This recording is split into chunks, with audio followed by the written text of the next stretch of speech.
How's everybody doing? Early stream because, like I said, I have to work at 6 p.m. later today, so it's going to be a short stream, but I decided we can play something a little historical. A lot of you may not know of certain games and the way they all came about from the past. I think this game that we're about to play, Karateka, we're gonna not only play the game, we're gonna watch the documentary. I don't know how much material they've given us in the documentaries, but we're gonna watch the documentaries as well together about the history of Karateka. And there's the way Karateka fits into gaming in general is, I think without Karateka, there would have been no Prince of Persia. Simple as that. Just because of the game mechanics, I believe. Broderbund was the company in which, when I was growing up in gaming, Broderbund was one of my absolute favorite gaming companies, because they just seemed to keep making games that had all these little nuances that and sort of like felt like you were part of a greater, bigger thing than just a quick little arcade game, you know? So this is another part of it. Hey Nifty, thank you so much. Yo, thank you very much. So I'm super excited about this whole situation. The fact that they remastered it and put Karateka back up on screen on the PS5, to me, it blows my mind. And I think they've even bundled it. Oh yeah. Oh yeah. I think they've even bundled it in the sense that you're able to play the Commodore 64 version on the PS5 and whatnot. Now, the emulators that I've got for playing the Karateka plays it pretty much like how I remember it in the speed of it. On the Commodore 64, it kind of ran really slow. And for a fighting game, it was almost like you had a chance to think. And I think I may have beaten it once when I was a kid, but I think the reality is I'm not sure. I'm not sure if I beat the last boss, the Grand Master. I don't know if I beat the Grand Master, but I must have. I remember playing this game incessantly because there was nothing like it. And it was a fighting game, but it wasn't quite just a fighting game in a sense where it's like takes the whole idea and it gives it to Prince of Persia, where it's like you travel, you're on your way, you're making progress to somewhere, and of course it's an arcade, it's roguelite, so if you die, you die and you have to start all over again. But in Karateka, it's not only die, but it's the journey as well. So your whole journey gets retraced back to the very beginning when you die. And I think you only have one life. You only have one life in this game, and you just have to make it to the end boss with your one life. Your health does get rebuilt every time you maybe defeat somebody, and every time you sort of take a little pause for a second, you may regain some health, but it's a struggle. This game is a huge struggle. It was one of the most challenging games of yesterday, and I imagine that it will be a similar challenge to a lot of people still today. But the thing is, I didn't play it ever with a controller. I never used a controller for it. I've always used the keyboard because I was using the Commodore 64 keyboard, I believe. Anyway, maybe I did. Maybe there was a controller at one point for the Commodore 64 where I was able to plug it in and play it. I'm not sure, though. Not sure how that went. So I think it may have been all keyboard at the time. And the way it works for Karateka is you get kicks and you have punches. Punches are closer distance, and legs, of course, are further distance. And you get upper kick, mid kick, and low kick. And upper punch, mid punch, and low punch. And that's it. That's all you got. There's a bit more to it. In the sense of a fighting game, I think it was kind of the first game ever to sort of give you a storyline. But anyway, we got a whole documentary to watch about it, so I don't have to explain it all myself. I was just telling you my own personal history with it. Hey, Coffee, nice to see you, man. But we're going to load it up, and we're going to check it out. Hopefully, everything's going to work in the sense that I got the PS5. I got the PS5 up and running. Okay. It's the first time where I'm just using the switcher to bypass the screen. I'm still using 2 monitors, but the left monitor is not in use right now, and the PS5 is there in place, and so everything seems to be working fine. So we're going to play the game, The Making of Karateka, and we're going to watch this documentary. Please let me know if the sound is good. Hopefully it is. We'll turn it up if it isn't. Oh, it'll be very interesting for those of you who are interested in the history of video games. Fuck, we got an update. Hold on a second. Maybe we should be patient. Maybe we should be patient. What do you think?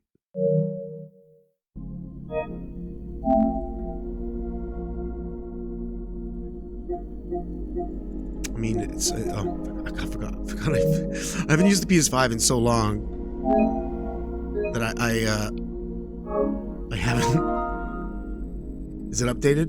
Is that it? We're done? Okay. Back to it. So this is actual history, video game history, and it kind of gave birth to a whole new set of style of games. And mainly because it was the storytelling. It was the journey that it brought you on. Fascinating. My goal for this summer is to finish Karateka. Oh boy, is it. Man. It was so hard. It's such a hard game. Okay, shall we? Let's watch the making of Karateka. Alright, how did a teenager with an Apple II design one of the most influential games of all time? Explore the making of Jordan Mechner's Karateka below, or view the game's menu with Square. Okay, so they're gonna give us a whole bunch of the game, but first we're just gonna watch the videos.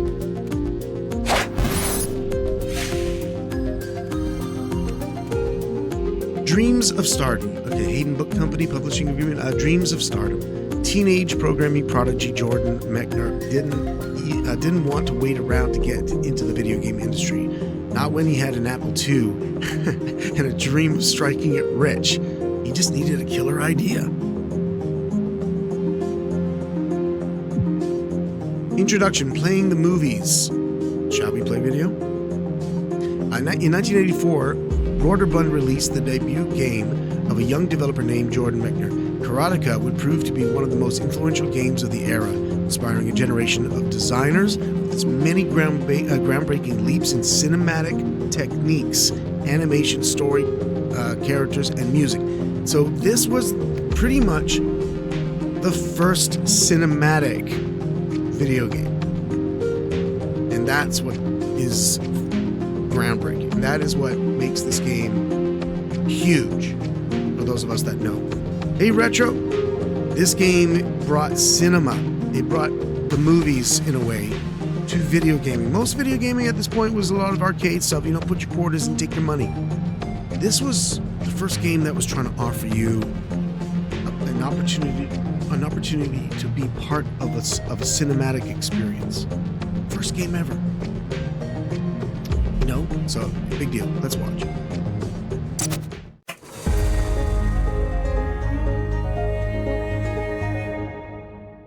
So, this is a MediaMate, and it contains a bunch of 5 and a quarter inch discs. There's a lot of classics here, including Wolfenstein and Beyond Castle Wolfenstein, which inspired us later. We all had that. And just behind that is the game. Karateka. Everyone's going to be ancient so here. I remember seeing Karateka and wanting it and then not have enough money to buy it. But I think I saved up some money and I eventually went back and got it. I was sold on the box artwork alone. Kind of told a story. I remember the illustration was really well done. And again, just kind of told a story of what that game was. And eventually I picked it up and started playing it. When I first loaded it up, what I expected was something down the lines of Karate Champ or similar head-to-head beat-em-ups. Instead, what I got was a cinematic experience. That's what blew my mind, right? The fact that it started with a text crawl right out of, which to my mind, that was right out of Star Wars, right? That cinematic experience is the thing that was just amazing, right? It was the most movie-like experience I'd ever had in a video game at that point. It really felt like, you were a karate hero in a movie. That's fantastic.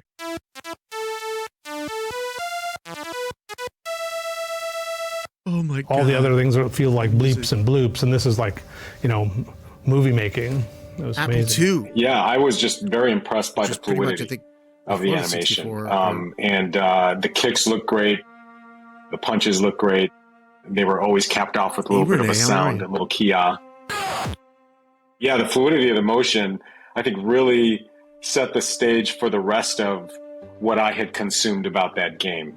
The animation was cool, and that was very innovative, obviously, at the time. The process and the beginning of animation getting better and better, right? And more cinematic. Taking cues from the movie industry. But I think the story, I think the storytelling a little bit was probably one of the first. I can't think of another game at the time that had that element to it. The characters were not little sets of pixels. They, in fact, were fully formed individuals. They had personalities. They had strengths and weaknesses. You've got to remember the level of graphics that people were doing at that time, and they were on the sophisticated side for that time. Karateka was historically a very significant game, and it saw the future before anybody else did. Part of it was because it understood the language of cinema, that visuals mattered, that full motion mattered, that human beings and characters and characterization and storytelling and music mattered in a way that we take for granted now when we see games that are at least as complex as films. A common knock against a lot of game developers today is that they want to be movie makers. But gosh, you could almost look at Karateka as sort of the original apple from the tree of knowledge there. It was really in a lot of ways the first game that put together fluidity of motion, cinematic shots, story arc, twists, filmic language. I don't have a doubt in my mind. Pointed the way towards a marriage and that it influenced film, movie style storytelling and gameplay. Maybe. Just I don't have a doubt, but it could be that he missed this. You don't think you played it, Renee? It's pretty old. It's like this is like the birth of a certain whole new world of video gaming. It's the first video game ever to bring cinematic feel to a video game. Most games are just arcade games at that point. Karateka. Yeah, it's because the word karate is in there. Karateka. Anyway, okay. I'm not trying to, it could be Karateka, but I'm pretty sure it isn't. Okay, so Jordan is it Mechner? I hope I'm pronouncing his name. Maybe they'll pronounce his name and we'll hear it. Born in 1964, Jordan Mechner quickly developed a love of cartooning, envisioning a career in comics. That all changed when he discovered computers. By 13, he was already contributing math-heavy articles about the Apple II to Creative Computing magazine with titles like In Search of Pi and Pascal's Triangle. What's it all about? That kid made one of the most revolutionary games ever. Okay. The Apple II. So part of the first wave of home computers sold in 1977, the Apple II's color graphics and ease of use made it an early favorite, and the first device that introduced computers into the homes of millions of Americans and Canadians.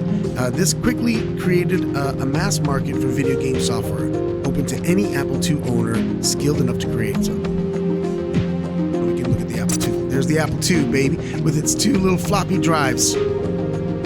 It's two floppy drives in there. Look at that beast! At the Apple II, Jordan with the two family friends circa 1979, sitting at the Apple II. That year when he was 14, Jordan sold his first game to a publisher. At 14, the company Soft Tape paid him $25 for his game called Maze, intending to put it in a collection of Apple II games on cassette tape, which, by the way, we all loaded our games on cassette tape, for those of you who don't know. like the ones that you listen to your, in your boombox, same tape, loading games. It does not seem that Maze was ever released. So this kid right there made a game. Okay, I still can't believe it. All right, more than anything, 14-year-old Jordan Mechner wanted an Apple II. He saved up the money he made doing caricatures at local fairs to buy one. Went to a fair and made caricatures for people? At 14? Once he had his own computer, he immediately started creating games, including a version of a popular arcade game that was almost published. Man, I feel like a failure already. This kid's making me feel pretty much like a failure. Kojima, what's up? How are you? I didn't even say hello. How rude.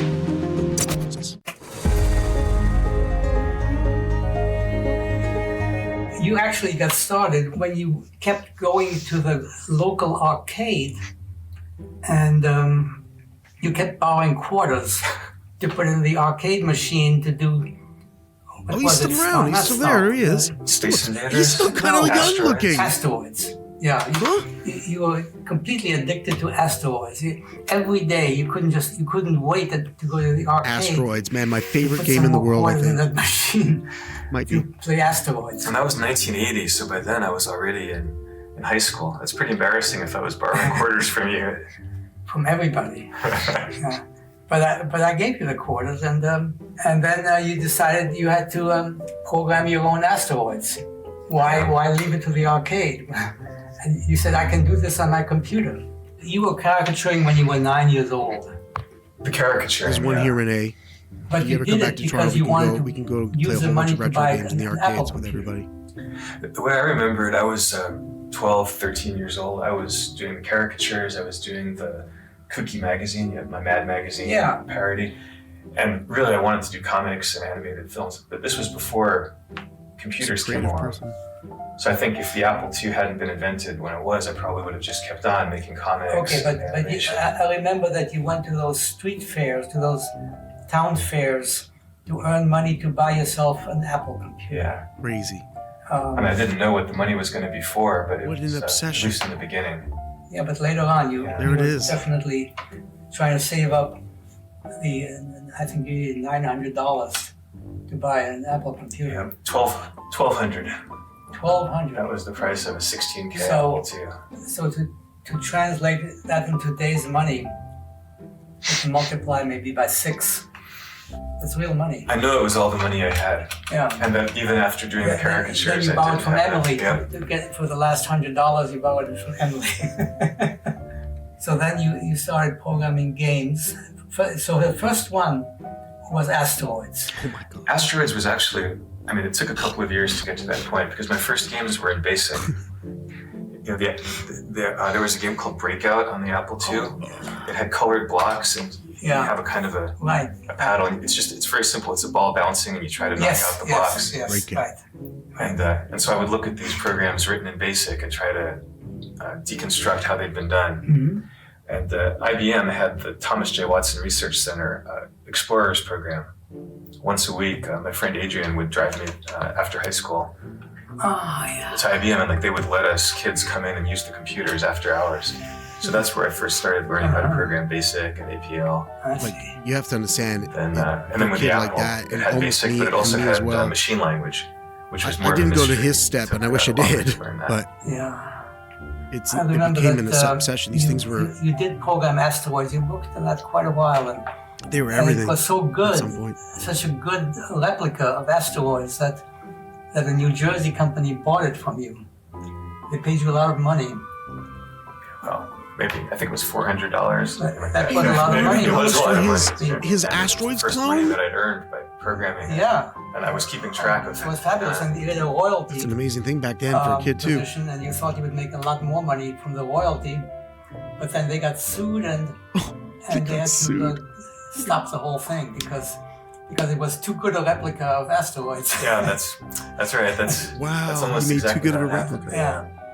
The best-selling Apple game at that time was Space Invaders, and they sold, I don't know how many, but I figured out that if I could do that for Asteroids, I that would be my ticket. Yeah, and you were right. I mean, if they hadn't gotten sued, he would have. If that'd been a year earlier, yeah. Right, that was just about the time that Atari kind of figured out what was going on.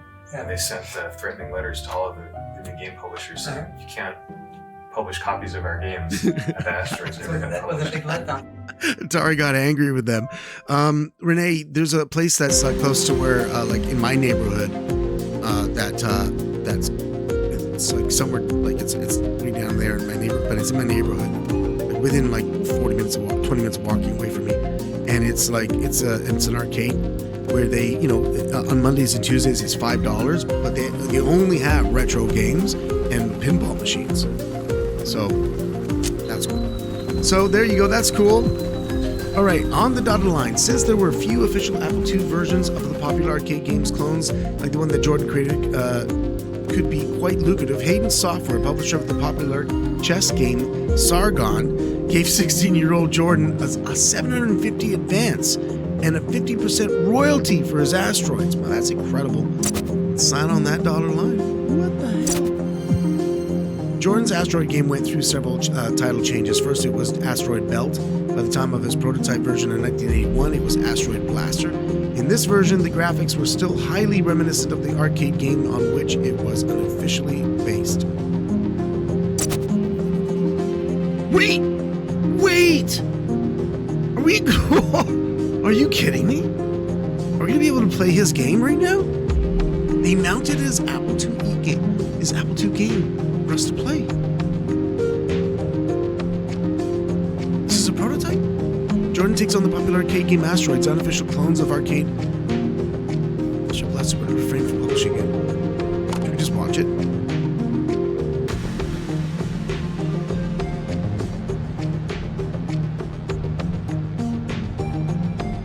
Nah, I gotta play it a bit. I'm a gamer. I can't just watch a game if they can play it. Look at this. This is how slow it loaded up on the screen. 1981, everybody. And this, Atari shut him down. Atari shut him down for it. It even has the drift of like space. Oh shit. Oh. Really? Okay, yeah. Okay, yeah, I can see why Atari was pissed off. It's basically not... I thought it was going to be way worse than that. I thought it was going to be way worse. Where's my warp button? There it is. Oh. Warp right into... So this is what we gamed on in 1981, everybody.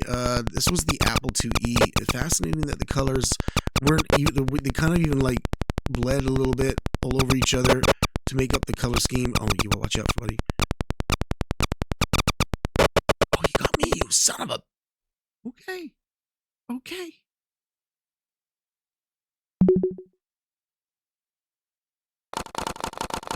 I don't you can even control all this.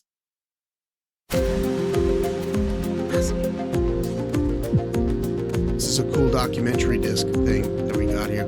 Jordan Mechner, Yale man. In the fall of 1981, when he was 17, Jordan entered the Yale University in New Haven, Connecticut, a few hours train ride from his family home in, how do we say that? How do I say that? So we write out the phonetics. I know I'm going to mess it up. Is it? I mean, I feel like I've heard of this place.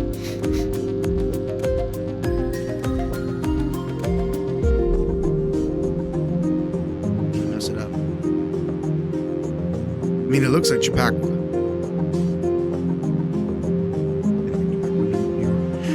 There, he started taking karate classes and joined the Film Society. That kid. That's him at 17. Star Blaster. By the end of 1981, Hayden still had not published Jordan's game, and it was requested that he make further changes to make it less similar to the arcade game on which it was originally based. This included more title changes, first to Space Rocks, then to Star Blaster. Would you even play this game?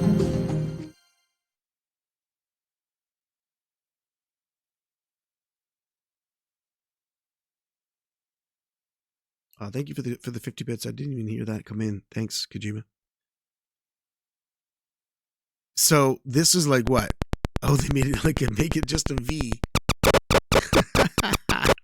Make it just a V. We can't have it looking like asteroids. It's looking. That's all they did. This is the only difference. It really is just the same game.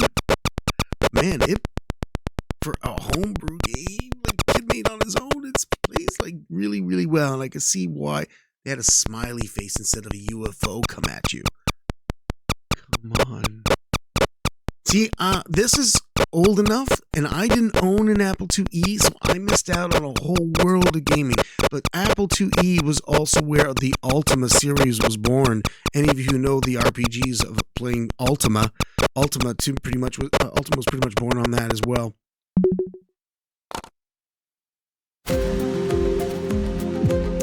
Jordan the Journaler. At the beginning of the second semester at Yale, Jordan began keeping a daily journal.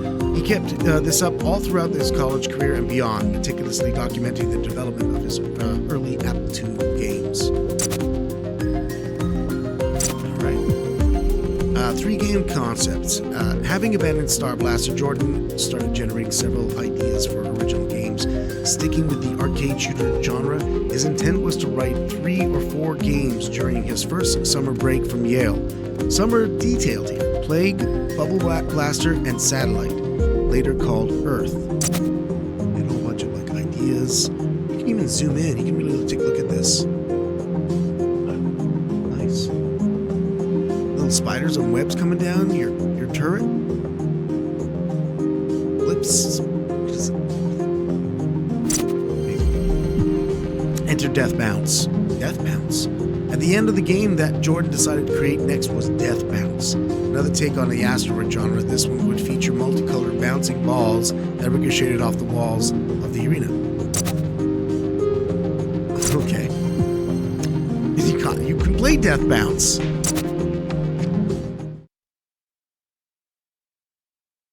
He just took the butt off the game. Oh my god. Oh, and even you bounce. You bounce too, so you can just keep. Oh, shield activated. Wait, I'm stuck. I'm not moving. Oh, stuff happened there. I wasn't ready for that. What? Oh my god, this is way faster. This was stuff going on here that wasn't on the asteroids. You do also stop at some point pretty firmly. Oh!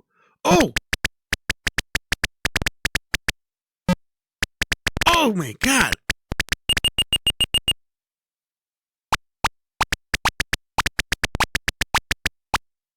Ah! The dad. Very cool.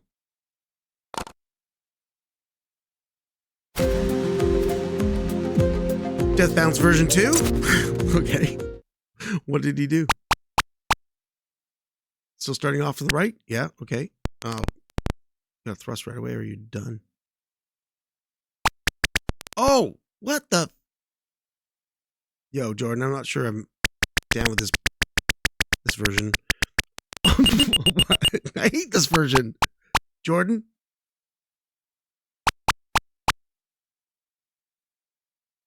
Okay, no, I don't hate it. What the? I'm just sucking so bad. That guy just was coming right at me. I died and I beat it. Okay, come on. I might like the first version better still. Yeah. Okay, Jordan. Nice one. Tiny Planets, the description of a game that Broderbund wanted Jordan to program for the Apple II. It's yet another play on asteroids. Only this time the player can land on different asteroids, and a tiny person can jump out of the ship and collect gold nuggets on their surfaces. Well, okay, that's cool. The player can then fly to the intergalactic bank and deposit their cash. Jordan declined to create the game.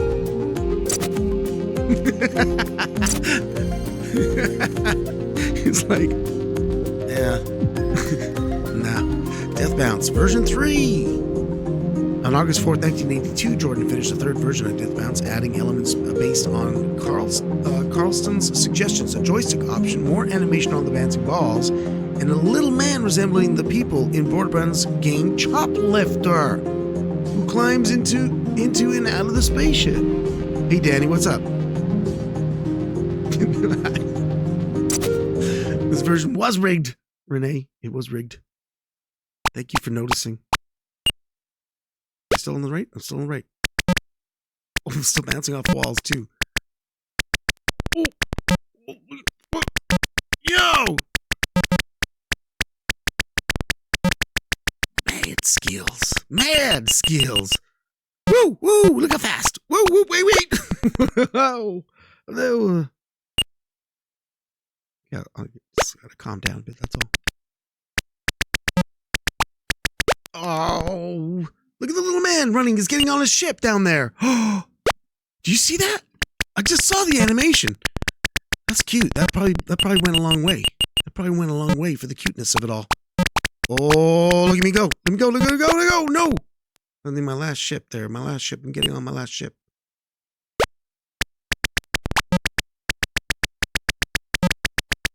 Of course, that one just nice one, Jordan. Skipping class, making games. Jordan. Bad student. Yeah, this is Karateka, Danny. We're just learning about the history of everything.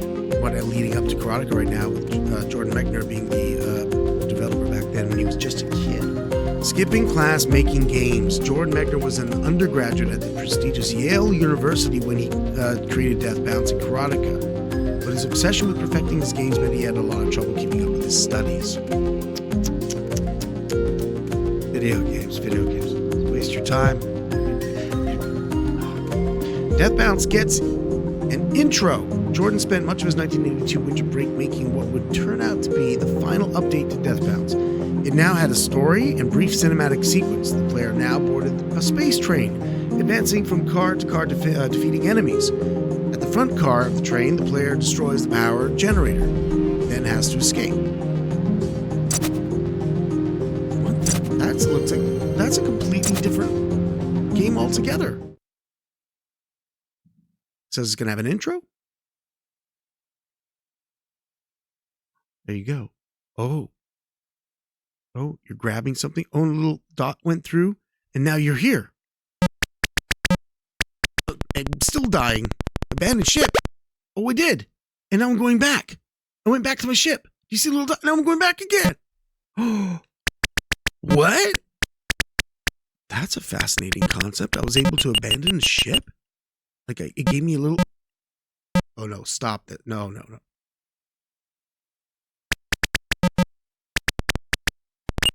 Oh. This is almost like a... Oh, okay. This is... What? Oh. Yeah! This is like a... I feel like a lot of games do this. Modern games, right? They just like, it's like an arena, and you move on when you defeat all the enemies. We're getting in that damn hole, Jordan. This is a thing. It's a real thing. Need more skills. Oh, is that a boss? It's a boss. Oh my god. What is it shooting? It's shooting pool balls at me. Why isn't it dying? Do I have to kill all its minions? Maybe I have to kill all its minions. Are those eggs birthing more? Oh, they're eggs. Oh, I see. I killed it. No more eggs. Oh my god, did I just pass like a major level? Maybe. I don't know. Let's see if I die. Can't get the last one. Okay. Woo! There's another boss. So like more now, it's just like more heavy duty creatures from this point on, and I have to like somehow kill this guy without. How far back do you go? Oh no!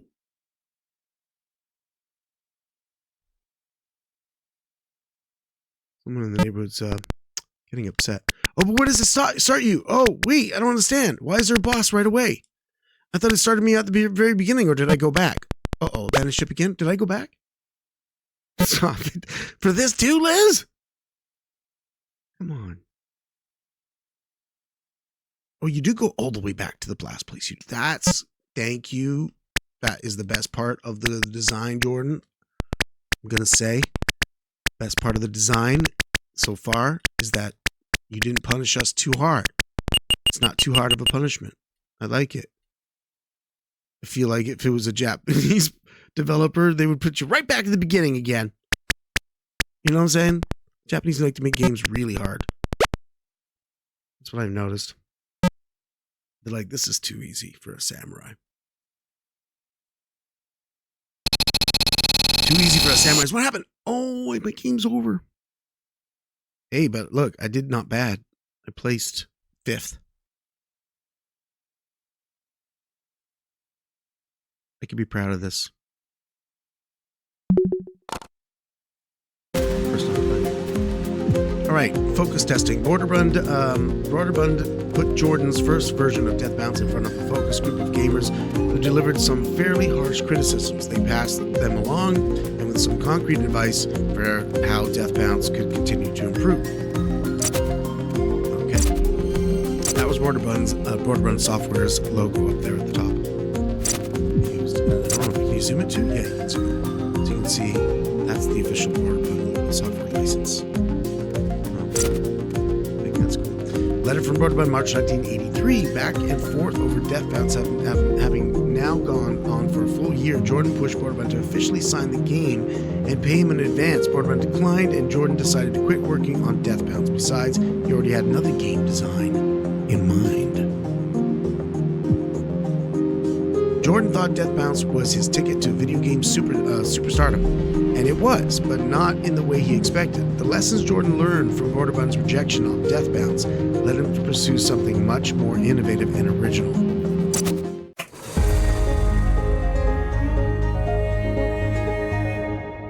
You did another one which was called Death Bounce, right? Yeah, amazing. I'm amazed you can remember that. Yes, it was Death Bounce. Death Bounce, yeah. And it was kind of like asteroids, but just different enough to be original. Instead of the asteroids, it was bouncing colored balls, like pool balls, that ricocheted off the sides of the screen. So what happened to that? Well, that was the first game that I sent to Broderbund. Oh, yeah. And I was in college. I was in my dorm room freshman year when the phone rang, and it was Doug Carlston, the president of Broderbund, saying, thanks for sending me, and sent the game on a floppy disk, in the mail. That's how he did it then. He was in college, and by his own admission, spending a lot more time learning to program than studying sociology or whatever it was he was majoring in down at Yale. He sent, I think his very first submission was something called Death Bounce. And I actually thought he was a pretty good coder, especially for somebody who obviously wasn't doing it full time. Although it turned out he was doing it a lot more full time than I realized. And he said, it's well programmed, you're a good programmer, but this game is just a little bit old fashioned. There was no plot, there was no story, there was nobody you cared about, there were just balls bouncing around doing different things. And although you could get away with that, I just thought it would be a much better product, not that particular one, but if he would try to come up with a storyline, a backstory for what he was doing. I did try to make it as much a not rejection as I could by telling him that I thought he was a keeper and he just needed to work on something that was a little bit different. I got that phone call and he said, I'm going to send you our new game, which is a big hit called Choplifter, so you can see what this year's games look like. That was Danny Gorlin, and it was a straight submission. And initially there wasn't a game. He just was really interested in what it would take to make a joystick fly a helicopter on the screen. And then he added a little rescue thing, and we eventually, with him, turned it into a game. And Choplifter was, you controlled a helicopter, and the idea was to rescue hostages. Oh, yeah. It was kind of based on the Iran hostage crisis. Mm-hmm. And you had to fly your helicopter and rescue these little, 8-pixel high characters who are running around in the desert. It's a very simple game by today's standards, but what struck me about it was that it told a story. That inspired you to think about Karateka? Yeah, because when I saw Choplifter, it's like the state of the art of games had advanced. And that was kind of a revelation to me, because I realized that all the games that I'd been trying to make, Asteroids and Death Bounce, were really inspired by those coin-op arcade games. where you had 3 lives and you tried to rack up as many points as you could. You need But Jordan then, to say it. with the home computers, games were sold on floppy disks, so you actually owned the game. So when I saw Choplifter, I realized that there's no need to make those kind of games, where people are going to keep playing to try to get a high score. Mm-hmm. A game can actually have an end. Mm-hmm. At the end of Choplifter, it doesn't say game over. Yeah. Put your quarter in, it says the end. And so that was new at the time, so that sort of was part of the inspiration for Karateka. To do a game that would also tell a story. What? My brain is not doing well with that. Why is there a down mechanism? Oh. Created by designers at Digital Eclipse, Deathbound's Rebounded turns Jordan Mechner's original concept into an all-new modern-day twin-stick shooting experience?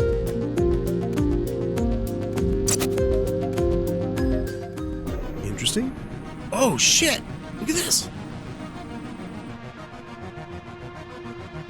The year is 6,413. For as long as anyone can remember, the galaxy has been at peace.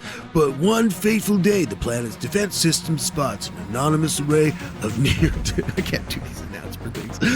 near-Earth objects. Scientists determine that it is not a deadly meteor shower, but when it draws near, close enough to identify, their relief turns to panic. Ancient but powerful ships known as history only as space trains are blasting at light speed towards Earth, transporting a cargo of planet obliteration bombs. I can't even make sense of it. Earth's advanced technological defenses are useless in the face of this ancient enemy. It's desperation.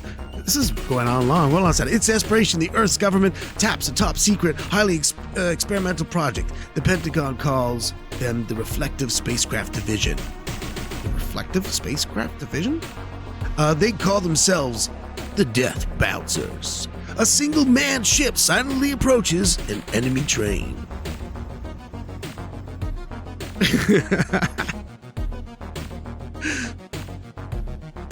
I just can't hold a straight face with it. That's my problem. Listen to the tunes though. It had jams now.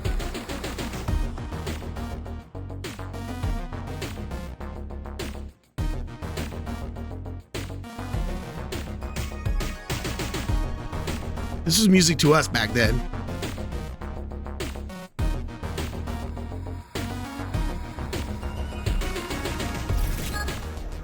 Number 1. Choose your starting level. Ooh. Man, they really worked on it. This is like years after they took his concept. They just remastered it almost like the new Tomb Raider is going to be tomorrow. Ooh. Yo. Oh, it's hype. Wait, what? Oh, wait, it's twin stick. It's just 2 sticks. Oh, that's my jam.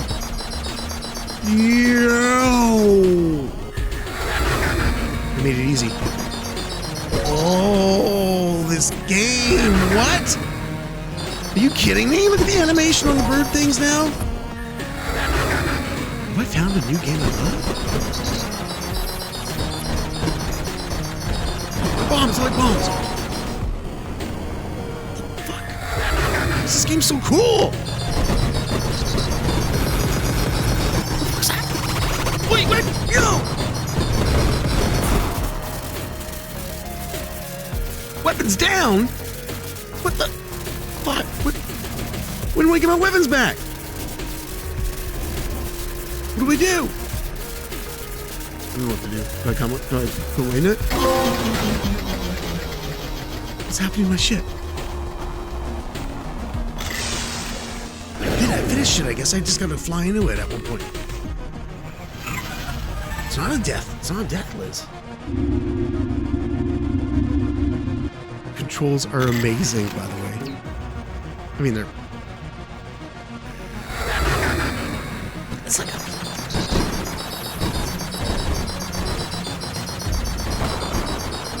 No, they're dope. Yo.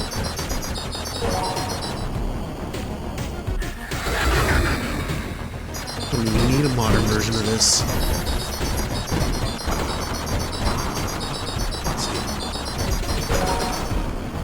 I got a time bonus too.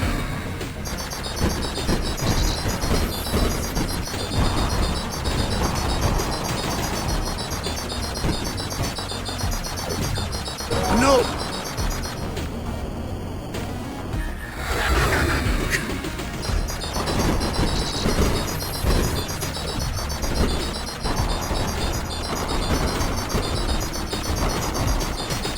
Yo, this game is amazing. What? Wait, why is... It's like a really old game, isn't it? Wait, press triangle. Right, because you can still run away and escape that new shit. Back to the stuff. Okay, I may have to come back and just play this game on my own. It's gonna be part of the games right now, isn't it? This is a bit of like gaming history I missed out on myself. Huh. Oh no! Oh, that was so close.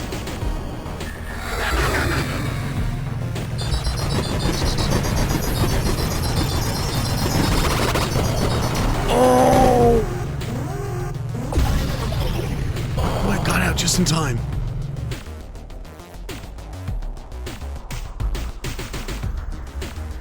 It's amazing, Abdullah. This is an amazing game. I can't even believe I missed it. Here we go.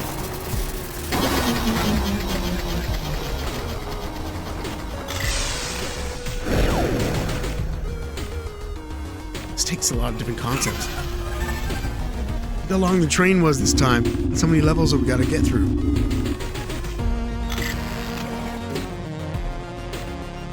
I'm just enjoying the music too. Oh, there's so many more already. This is the first level. There's so many.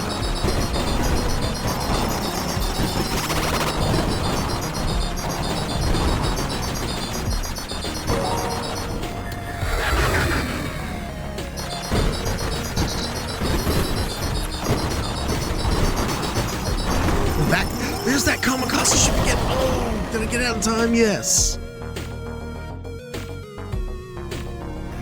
We're never gonna get to Karateka. We're never gonna get there.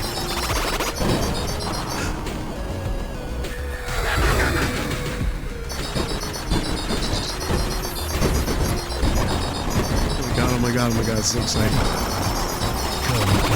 Oh my god, it's so cool. Whoa. Yo, wait. See you later.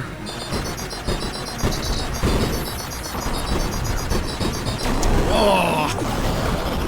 I wonder how many lives I can I wonder how many times I can eject. Maybe you can keep ejecting, but if you don't eject, you die, and that's your game is over. So maybe it's just like one life that way, maybe. This thing is so pain. Oh, that thing's even more pain because it kind of sneaky comes up on you there.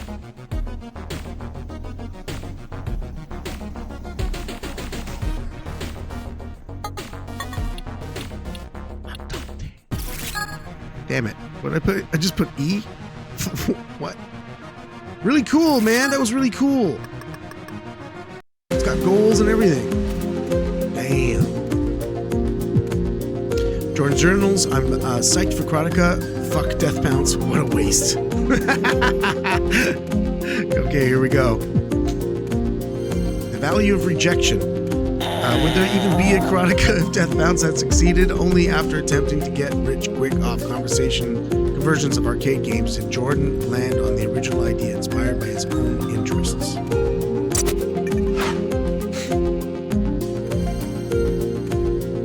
An idea takes shape. While developing Death Bounce, Jordan begins work on a karate tournament simulator. But the early concept soon gave way to a different sort of game. Tomato Pie. Legendary Sally Apiza on Worcester Street in New Haven was a popular hangout for Yaleys, including Jordan. While other 1980s video game character was said to have been inspired by a pizza with one slice removed, Jordan's inspiration would soon have come from elsewhere.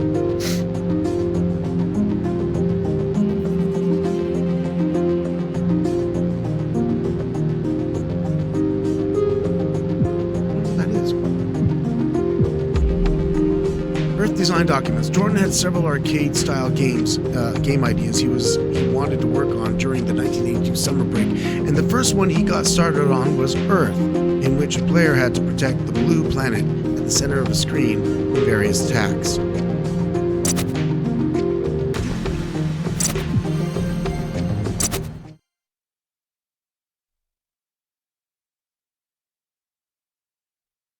Okay. So you got some kind of like missile command style sort of defense system?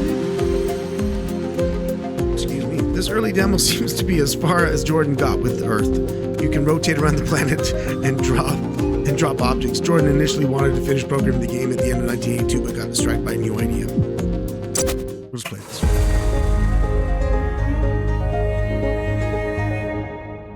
I was thinking about how Karateka got started.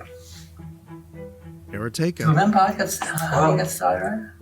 So I was in college. It was my freshman year, I think, in college. Yeah. I probably came home on vacation. Yeah. At one point with this new project that was starting, and we were taking karate lessons at the local gym at Chappaqua. I remember that. You were? Well, Mom and Emily and I took some your too. mother and Emily were doing karate very vigorously. Yeah, so I took karate lessons too that summer. I didn't get very good at it.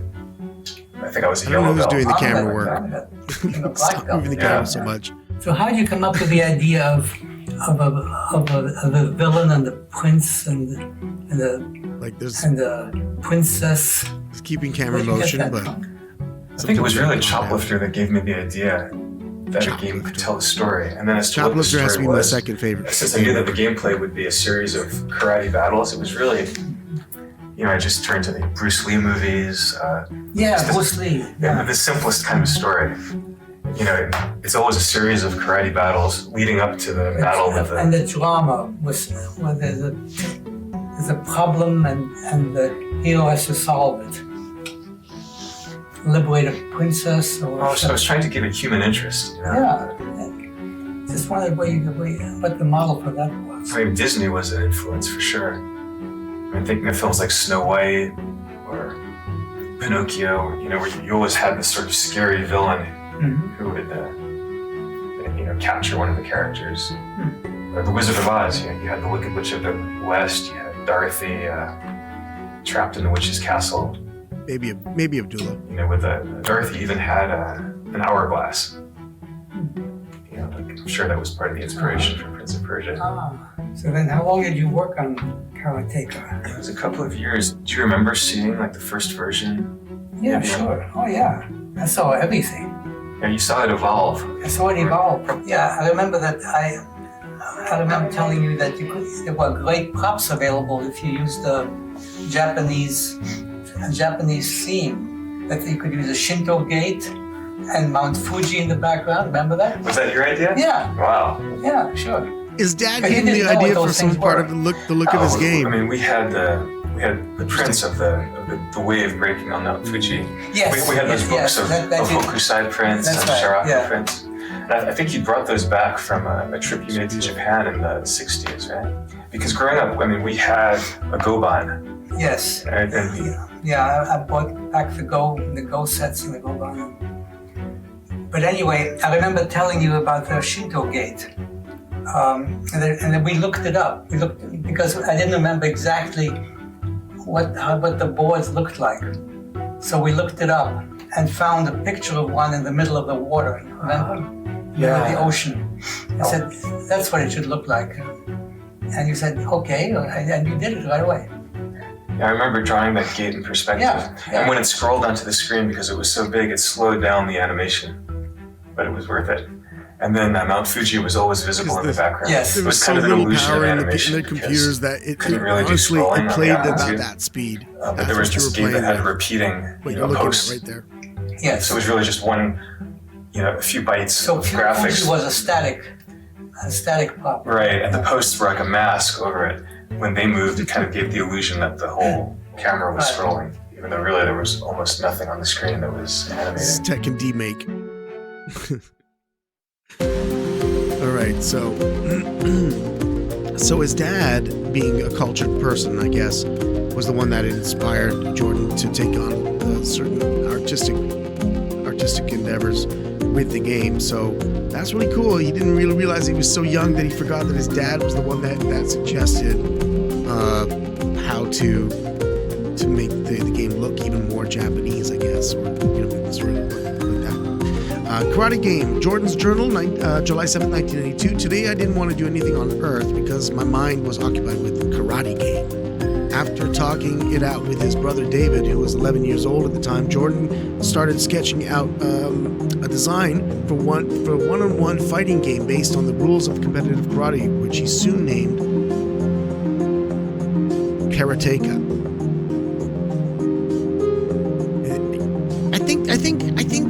I think Jordan's dad's wrong too.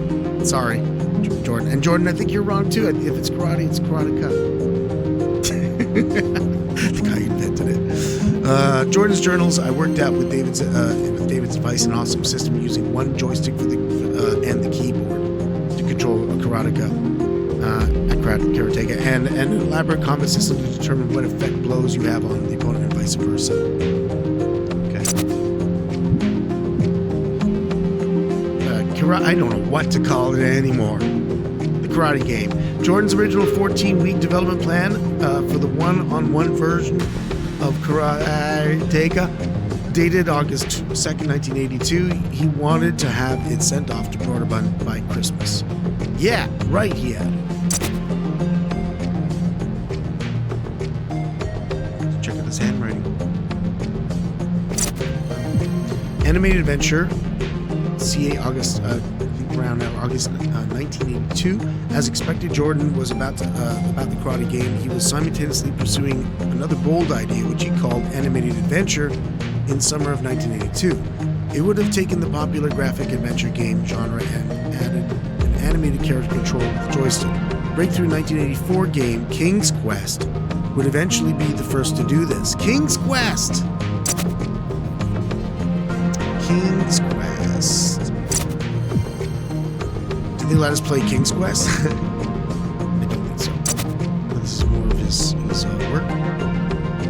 It's easy, like panels of doing little screenshots, telling a story. Interesting beginning. Can't read his chicken scratch. Animated Adventure, late 1984. Okay, soon after finishing Karateka, late 1984. Briefly, did we read this already? ABS Sinus. I don't know what that means. Soon, ABCs, I guess. Soon after Jordan started sketching at Karateka, another project came along to take away his spare time. That November, a local New Haven software company called CompuTeach contacted Jordan to produce an educational game called Alphabet, later Abscenes. Yes? It was an interactive alphabet book with animated musical scenes for each word. It looks like eggs! Abscenes design document. Is it lips there? Lips. Eventually, CompuTeach also signed Jordan to create a more difficult version of Abscenes, as well as a Spanish language version. Pictured, he was paid about $30,000 per game, helping to pay for his Yale tuition. After the first 2 weeks of school, things should have died down enough for bioexam course selection that I can start work on Alphabet in earnest. Then, with $3,000 underneath my belt, I'll buy graphics tablet and get cracking on karate. That game everyone keeps telling me Dad majored even is going to be a winner. What if it doesn't work out? What if someone else does it first? Arrgh. Deep thoughts, Jordan. You're young, right? Character animation, various sketches of design documents, proposed animations for the Karate Hero, likely from different time periods as Jordan continued to evolve and alter the game's fundamental design. Funny enough, a lot of the stuff is still in there. Story enters the picture. I no longer plan to do it pure karate on the mat, Jordan wrote in January 30th, 1983. I've got a scenario. The game would now be a single-player adventure in which a lone karateka invades a villain's hideout and rescues a beautiful maiden Initially, Jordan envisioned the player deploying on an island by parachute and escaping by helicopter. Helicopters are always cool. But the setting quickly moved to ancient Japan, and as in the early sketch. Right, so they have more of an ancient feel to it. Amazing, all this stuff is still kind of in the game. Helicopter escape. Early storyboard sequence with this concept. After the hero kills the bad guy, Dr. Nee, he finds and rescues the girl, who leads him to the roof of the facility where the helicopter awaits, likely inspired by the board-run game Choplifter. Right, so Choplifter never left the guy's mind, because Choplifter was the best. This mock screenshot recovered from Jordan's old floppy disks. Wow. Shows his earliest concept for Karateka. Your only possession besides your gi is a digital wristwatch. Jordan wrote, once the time hit midnight, the villain would escape with the girl. Only way to end the game is by committing harikari. Oh God, you gotta kill yourself? In this scene, we see the timer and the player character about to commit suicide. Sorry, that's just ancient Japanese culture there. Wow. So yeah, so they might probably ask him to probably take that out of it. He failed. He looks like, yeah, he's about to like jam a knife into his stomach. I've been working with Drax, creating pretty pictures of scenes from the game, making design decisions, and trying to get the perspective right. Dad was full of comments, advice, and ideas on my Draxing today. He's very enthusiastic about you today. Pocket watch. Another early Karateka graphic recovered from Jordan's floppy disk shows a pocket watch. The idea would probably have been that the player hit a key on the keyboard to bring up the time display. It's likely that he shifted from a digital wristwatch to an analog pocket watch when he shifted the setting from the game earlier in time, before abandoning the timer feature entirely. When I'm working, time is so precious. I begrudge every minute I spend away from whatever it is I'm working on. Death Bounce of Christmas, Karateka now. I forget to sleep, to eat, to change clothes. My life gets all fucked up around me through sheer neglect. I just do that with streaming sometimes. Karateka in kanji.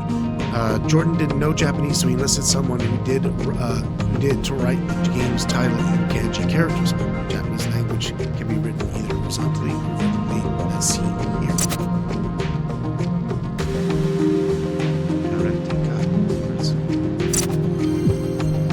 Logo sketch. Hey, kind of stayed almost exactly the same too. Early storyboard that is closer to the final version of Karateka.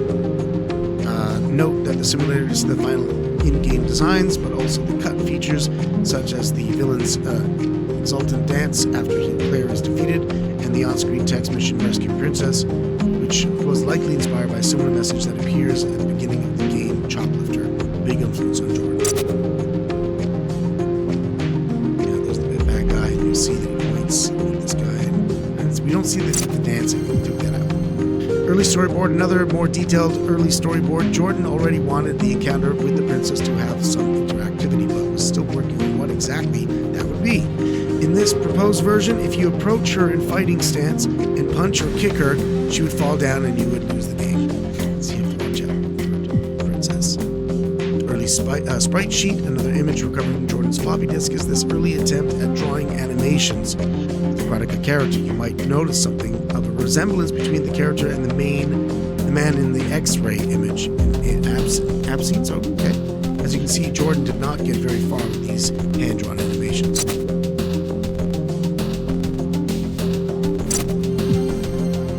Okay, Jordan was set on his Karateka adventure concept, but his drawing realistic human movement was proving difficult. Fortunately, a novel solution was just around the corner.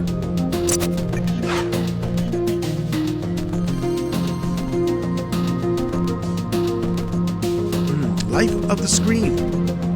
Life on the screen. Now an adventure game, Karateka would use clever animation techniques and cinematic influences to create a game that looked like nothing before it. But Jordan didn't do it alone.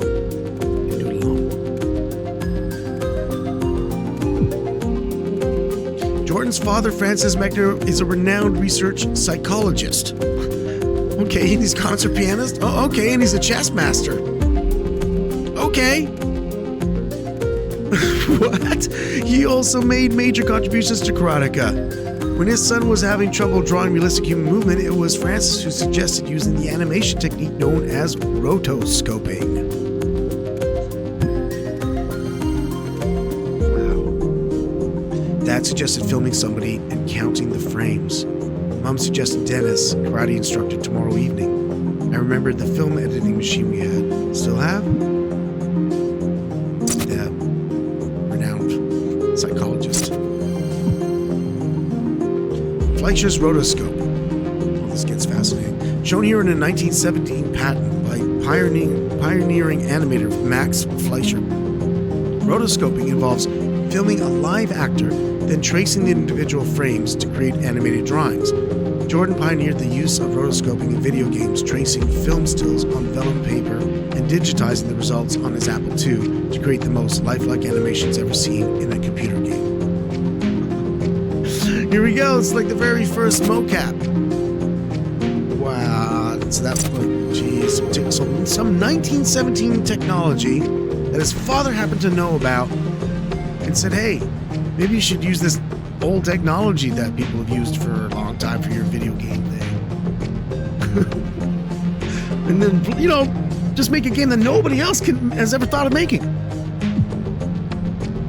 Rotoscoping drawing from life. When Jordan began having trouble drawing realistic human sprites freehand, his father Francis suggested the technique by animators known in the 1920s, known as rotoscoping. What Francis may not have expected is that he would end up being one of the rotoscoped actors.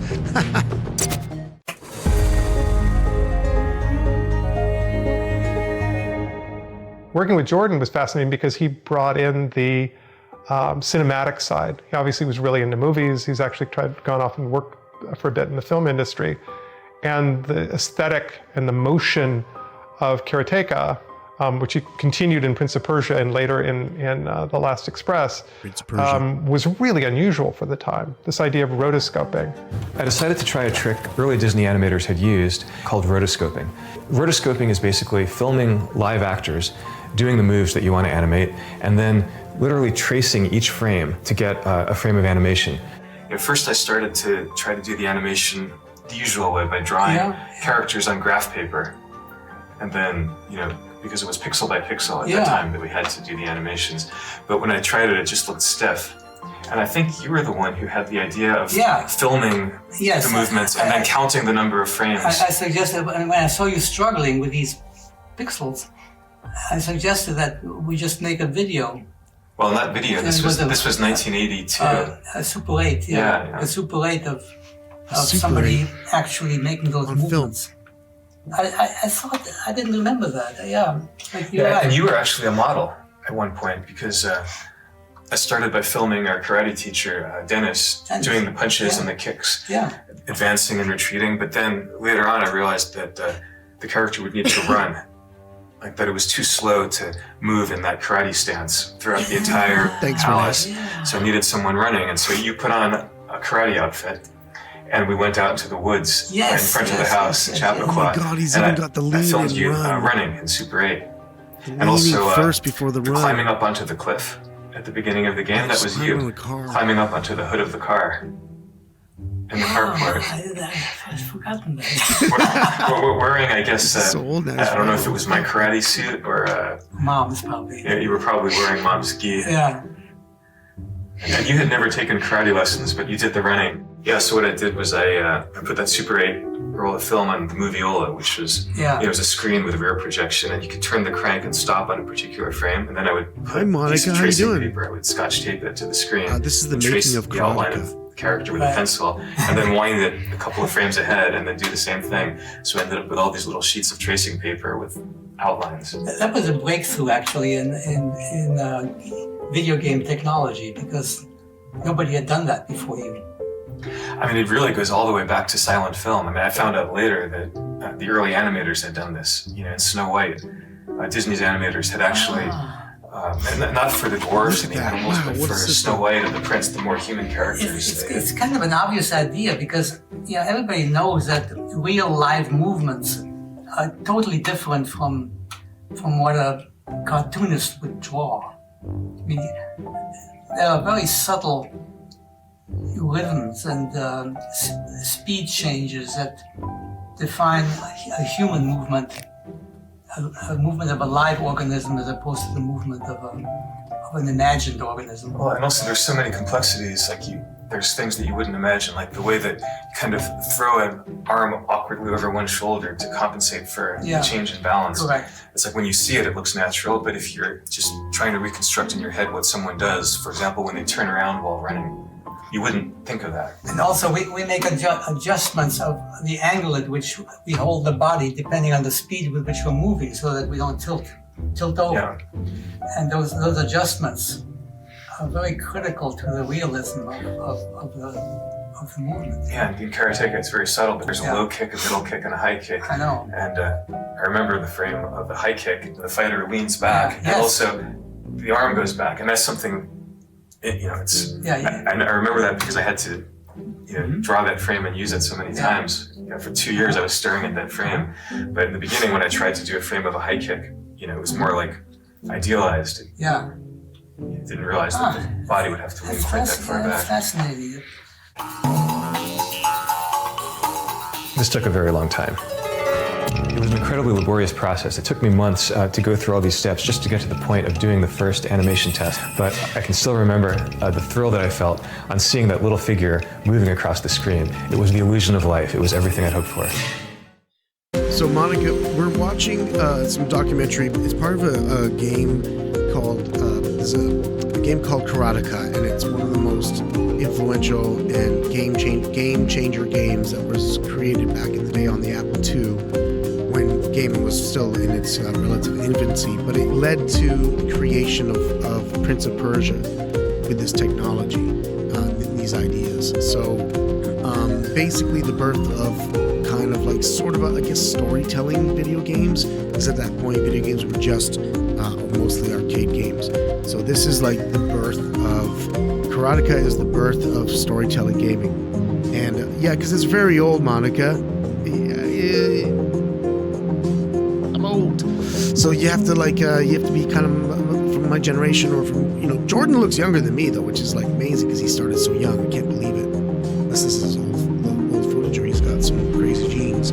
Tracing Paper Session 1. On March 15th, 1983, Jordan filmed his mother's karate teacher, Dennis Holliday, performing various attacks, stances, and other maneuvers.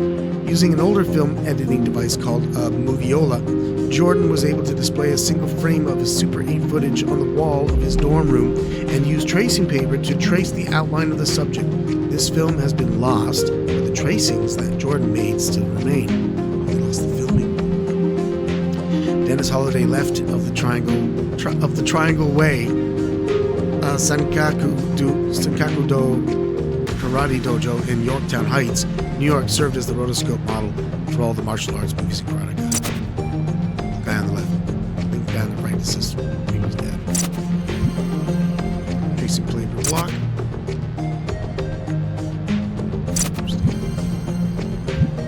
Tracing paper bow.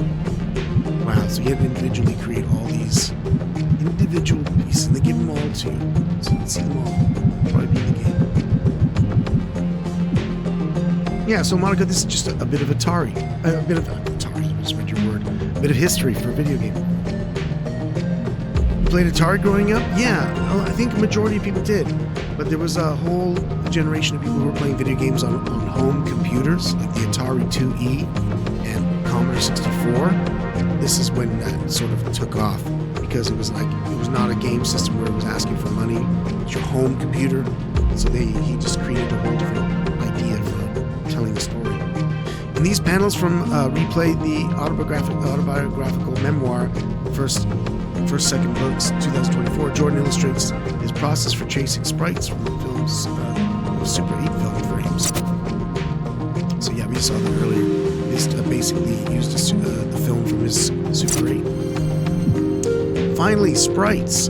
Jordan brought a device called a VersaWriter, which was a tablet with an electronic arm that would read the movements of a stylus and translate them into computer graphics. What? In this way, he was able to turn the art on the tracing paper into crude sprites. He then cleaned them up in Drax, a drawing program he wrote, to create these sequences. Kemi? I played Metal Gear. You want me to play Metal Gear 2? That's the only difference. You want me to keep going on the Metal Gears. VersaWriter. In the days before scanners and digital cameras, a device called the VersaWriter let computer users digitize their artwork. Wow. After placing a sketch on the tablet, they traced the lines with a stylus, which was attached to an articulated arm. Ken and Roberta Williams used a VersaWriter for the first graphic adventure game, Mystery House, and Jordan used it for Karateka to turn its traced frames into sprites. That device?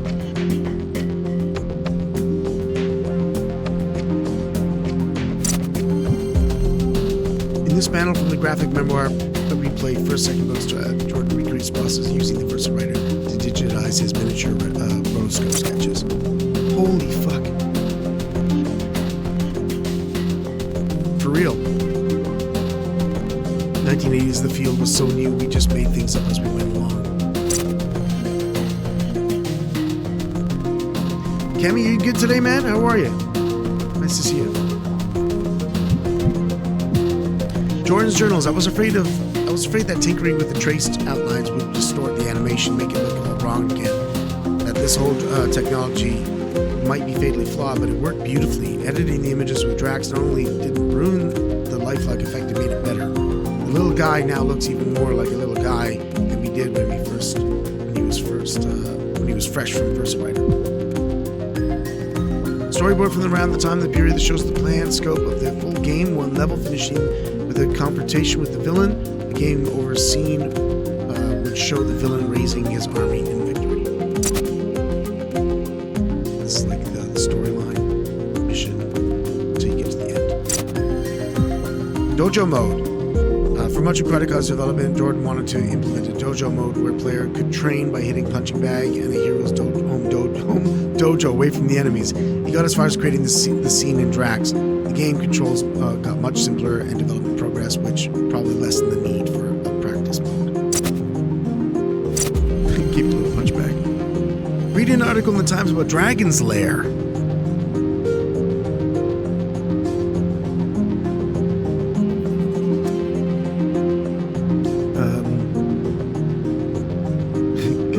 Can someone time out Kemi? Kemi, can you time out Kemi? Read an article in Times about Dragon's Lair, the new video disc arcade game with an animation by Don Bluth. Gotta see it in a way. It was kind of depressing to read because it's like my dream is coming true and I'm missing it. By the time I get there, it'll all be over. Jordan's Karateka schedule, 1983. In addition to keeping a journal of his daily activities, Jordan also kept a chart showing the number of hours each day he worked on Karateka. The third column on a certain page's cuts showed the Yale classes that he skipped that day to work on the game. He often cut SP or social psychology, and rarely missed L, aka literature, 378, film studies. So he misses film studies.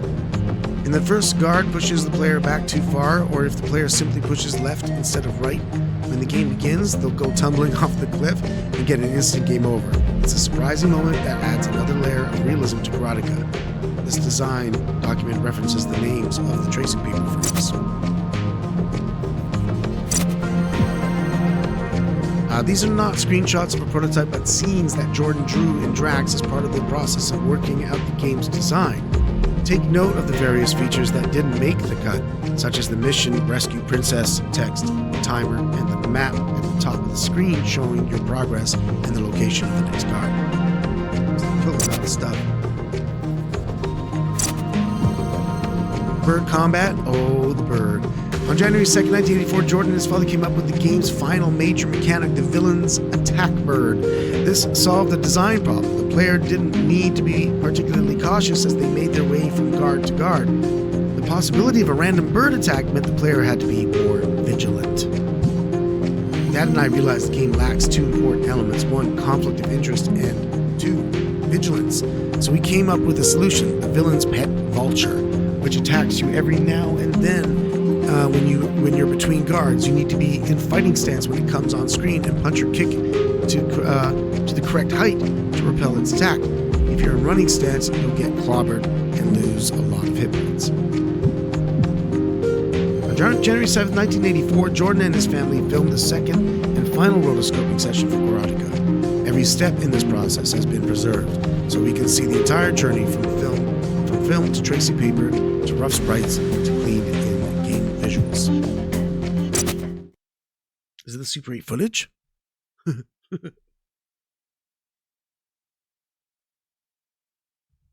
It's playing back so fast. But they were just stopping it by frame. But look at that. That's the lean before he started running. That's his dad, actually, isn't it? Yeah. His dad did all the running stuff. So this is not the karate teacher. Look, he looks like a horror film.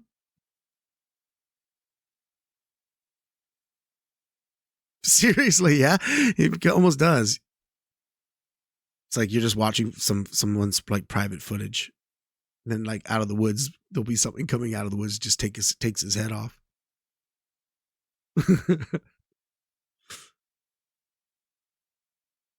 Oh.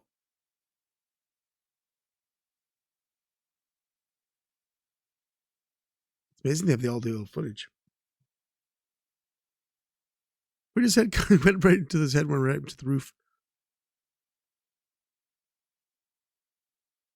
No, I think that's Jordan himself running. Maybe he was like, Dad's not doing it right. Dad, film me for a sec.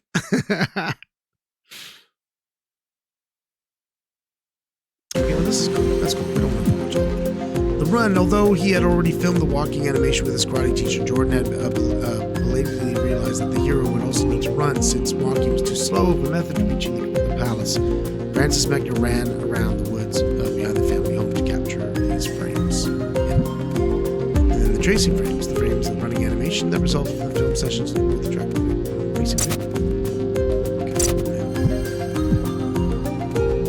Climbing the car, climbing the cliff. So they use this thing here where he's climbing the cliff. Climbing the cliff at the beginning of the game is actually his father climbing that car. So that's the process. It'll be a cliff later. See how Jordan transferred the film frames to tracing paper with this interactive rotoscope viewer.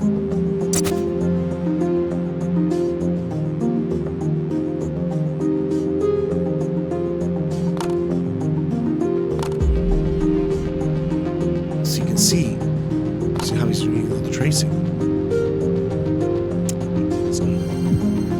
Digitized sprites. This image, recovered from one of Jordan's floppy disks, represents the third stage of the rotoscoping process. These sprites are the result of Jordan filming his father, tracing the frames on paper, and then converting those trace images into the Apple II pixels using the Versa Writer.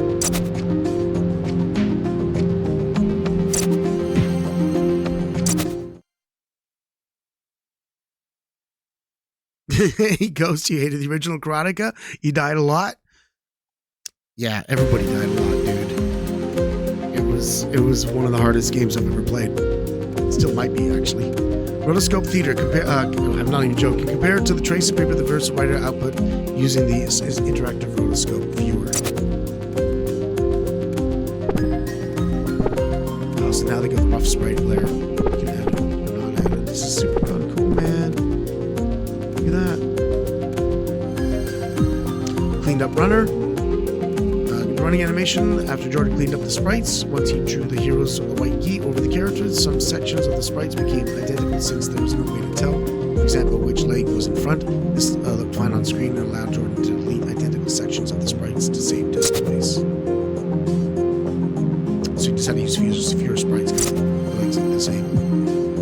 Digitized climber. The final opening sequence before the game begins shows the hero finishing his ascent up the cliffside. This was created from the frames of Francis Mechner climbing up to the hood of the family car. This image shows Jordan's cleanup process, not quite the original digitized frames, but not quite the final version. Cleaned up series frames. Oh yeah, much better.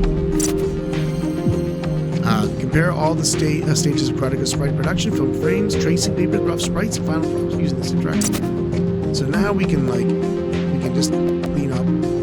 Take away the sketch layer. Take away the rough sprite layer. And then you just got that.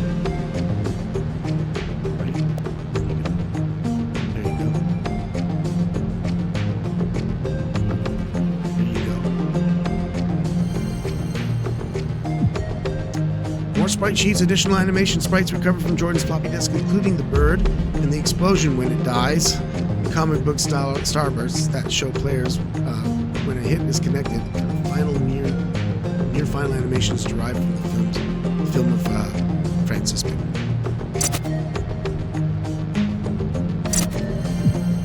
It's more like an eagle than a vulture. In addition to rotoscope animation, another cinematic technique introduced the Karateka was cross-cutting, swapping the camera back and forth between the player and the approaching enemy. This gave the game a heightened sense of film-like action. In brainstorming sessions with Dad, I got many good ideas. The most important is to 1. Add footstep sounds for you and the guards, and 2. Keep cross-cutting between the two of you. If you stop running, it cuts back to the guard running towards you. Tension. The villain. Originally named Pratang and renamed by Broderbund to Akuma, or Demon. The main villain needed to be an imposing presence, while he had to be the same height as the hero. His puffy sleeves and oversized robe loomed larger than life on the screen. Yeah, that's the bad guy we all hate so much. Pratang, Jordan brainstorms the villain's name and works to the text of the game's opening crawl. Jordan himself donned the crimson bathrobe and played the role of Pratang Akuma in the January 1984 Super 8 film. Since no matching tracing paper was found for these frames, it is possible that Jordan simply used these frames as reference when drawing the sprites, both for body movement and for the movement of the loose hanging clothes. Various Akuma sprites were covered from Jordan's floppy disk, both used and unused.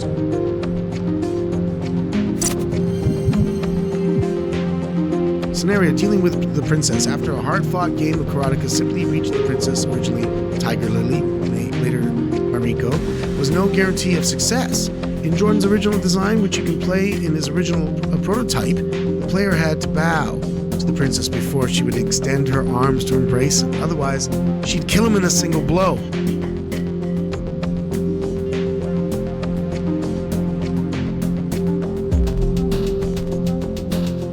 Wait a second. Because you just killed everybody. You just killed everybody and rescued. They just killed the villain. Right in front of her eyes, he killed the villain, and then he doesn't bow, and it's like, you disrespected me. Kills the guy? What? Oh, this princess. She's a tough princess. Various sketches of her. Basic paper frames, princess embrace animation. Real ending. The final game, you approach Princess while in your fighting stance. She will take this as a threat and attack to kill you with a single blow. You have to approach in your non-violent walking stance to complete the story. Okay, so they changed a bit of it. Don't have to bow. Standards. Romance. More early scenes that Jordan created in Drax as he put the game together. Note that these use the solid life bars, not the arrows, which were added later after Jordan signed them with Jordan.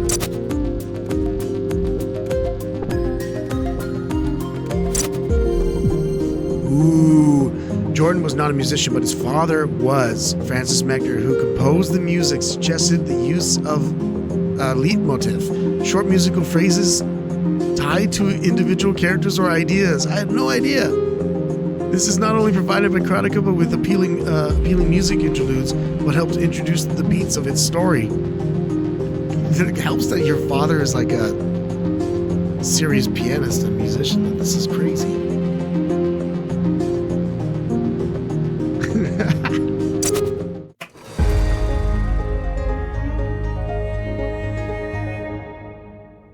This is the apartment where we made the music 35 years ago, right? Right. And I sat right here. Right. It was. You sat. Where did you sit? There or here? Well, I don't remember. It's been 35 years. But you had your Dad laptop. made music for the game. It wasn't a laptop. It wasn't a laptop. Yeah. It was a computer. What was it? An Apple. It was an Apple II computer. The music that was there just on the Apple II was fantastic, and it just sort of like gave you a sense of, like sort of a score, happening during your game, and it was one of the most impactful as far as just remembering it as a total experience of a game that I've had in a long time. What's it called? I remember with Karateka the music. Karateka, thank you. And there wasn't a whole lot of it in the game, but there were a few, tunes that played at key moments. And I remember the opening. Those PCs don't exist much anymore. Music had a big impact, and it was interesting with the Apple IIc because it was a single unit. IIc. And there was a speaker built into it. And so when you put your hands on the keyboard, if you had the volume really loud, you can feel the vibration of the music being played through the speaker. And Karateka, for some reason, I remember that opening tune. I haven't heard it in I don't know how long, but I'm sure if I heard it, I would recognize it immediately. But I just remember the music having a big deal. I knew from early Disney animation and silent movies how important music was to tell a story and make it emotional. But I wasn't a musician. So I turned to my dad. He was a businessman, not a professional musician, but he was a really good classical pianist.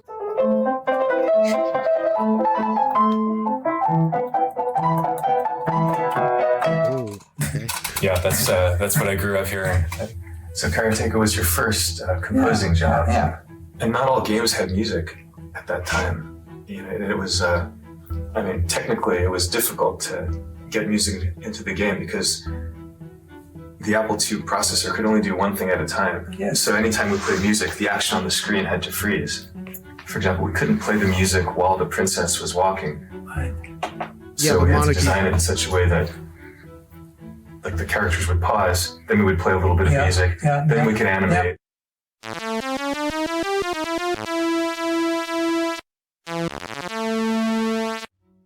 But it was worth it because the music added drama.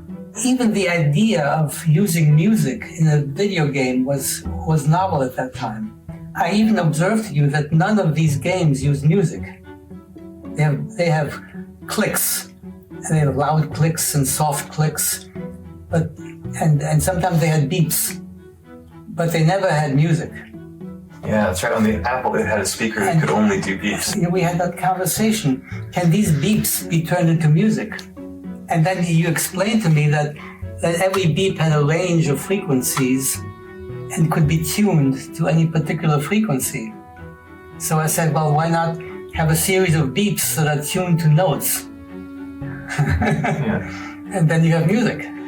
Of course, when he agreed to compose the music for Karateka, I'm not sure he really understood just how severe the technical limitations His dad is the of one the that Apple came II up with were. an idea how to This put was music before into the sound game? cards. There is one memory location that if you accessed it, it would go.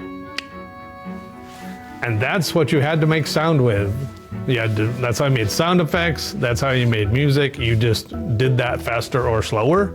He'd write out the themes for Mariko and the hero and Akuma on sheet music, and I'd calculate the hexadecimal note values and type them into the computer. I remember playing the music back for him, and he'd say, well, this note here it's a little bit sharp, and I'd bring it down one, and he'd say, well, now it's a half tone too flat, and so I'd bring it up one, and then he'd say, well, now it's a quarter tone sharp, and I'd say, Dad, this is a computer. It's a number from 0 to 255. There's nothing in between. I was trying to remember, how did we talk about what kind of music to write? Were there any? Oh, I immediately said that you need the leitmotif, of course. That was a no-brainer. I mean, that was clear right away. He suggested using Wagner's leitmotif approach, also used in movies like Star Wars, in which each character is represented by a musical theme. Yeah. So I thought, I was thinking of the Siegfried motif in Wagner's Götterdämmerung series. The Siegfried opera has a leitmotif for Siegfried, who is a hero, sort of an admirable figure. And I wanted that for your hero in Karateka. So I was thinking that the Siegfried motif goes something like this. It goes.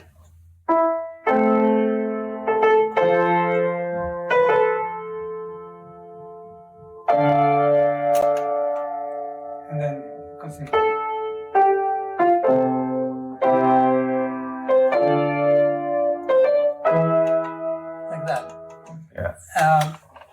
So it was too Do you still long. remember it? It had to be short. For Or he's just showing an so example.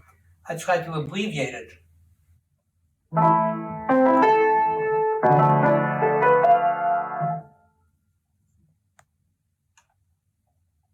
Years for Like that. Yeah, except that I couldn't play notes simultaneously. Yeah, but like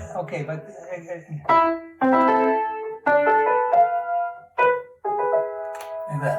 Wow, so simple. That's sort of But I mean, that the music, takeoff man, on- drove a lot of us nuts. It always sounded great when you played it on the piano, but then when I translated it to the Apple II, it was... It sounded pretty good, actually.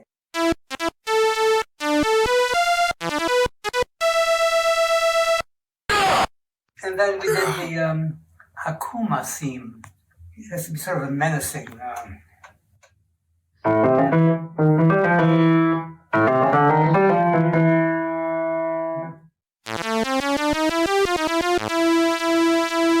Yeah, making you play this for the first time in 35 years. Yeah, no problem. I just need to read it. Give me a sec. And then the danger theme, which is sort of related to Akuma. So we used this. I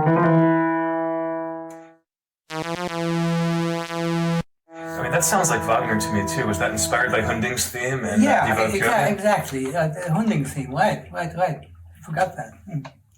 And then the princess is... Hopefully we can get to the game today before I have to leave for work. But it's so worth it because when you see the game and how it plays and everything, it's just like, it's history. It's just such grand history for gaming, really.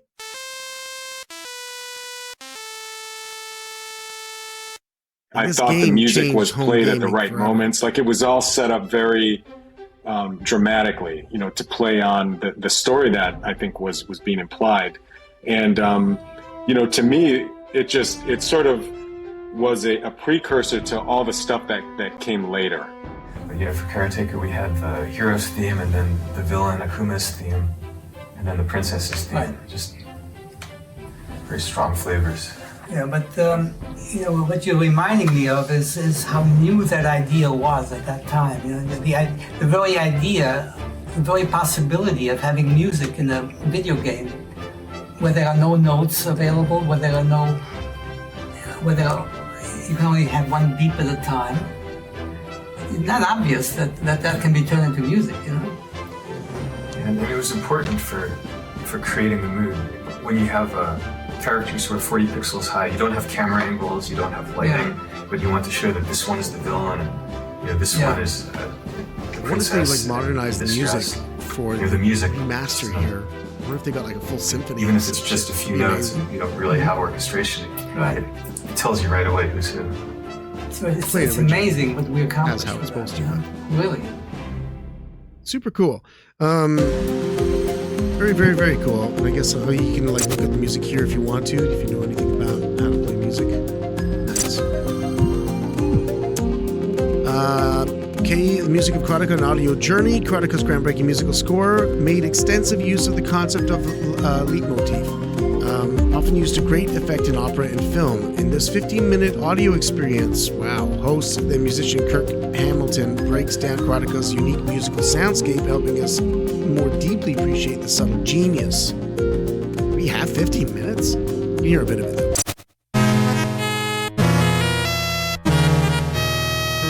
That sounds like a more advanced version. Hello, noble warriors. Kirk Hamilton here. I host a music podcast called Strong Songs, and I'm here today to break down the music, the very strong music, for a very important video game.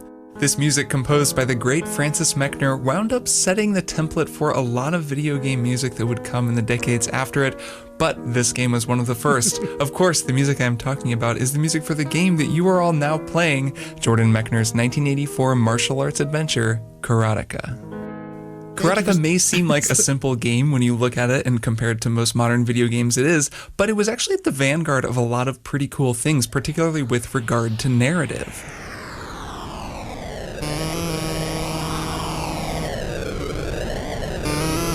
Yeah, it's super cool.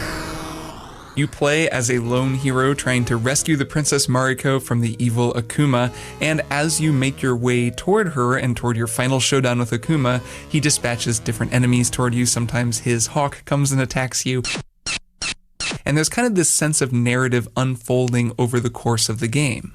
That narrative is greatly enhanced by Francis Mechner's music, which uses a technique called leitmotif to establish different motifs or themes for characters and events to give you a sense of a narrative unfolding musically in addition to the narrative that's unfolding in front of you on the screen.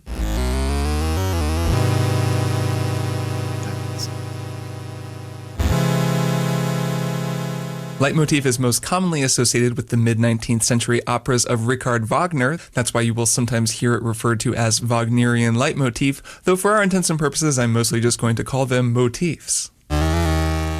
So we're going to get into those motifs here, and I'm going to hopefully help explain how they're working musically, which will then explain how they're working in terms of the game's narrative and the sort of overall flow of Karateka, helping tell that story and build that narrative. My goal is that when you play the game after having listened to this, you'll have a kind of clearer sense of those motifs and how they're working in the service of the narrative, and that more broadly, you'll have a better sense of leitmotif in general, because it's not just in this game, it turns up all over the place. It's a really cool concept, and it lets you kind of unlock the musical storytelling that's going on in a lot of different art across the artistic spectrum.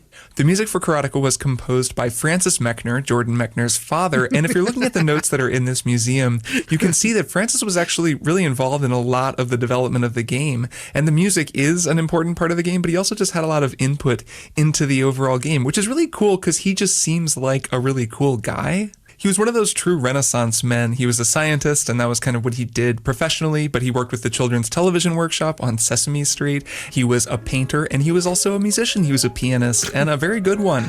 Not only was he one of the very first video game composers, he was also just a great concert pianist. What you're hearing right now is actually his performance of Chopin's Fantasy Impromptu, which is no joke on piano. I mean, I certainly can't play it, let alone this well.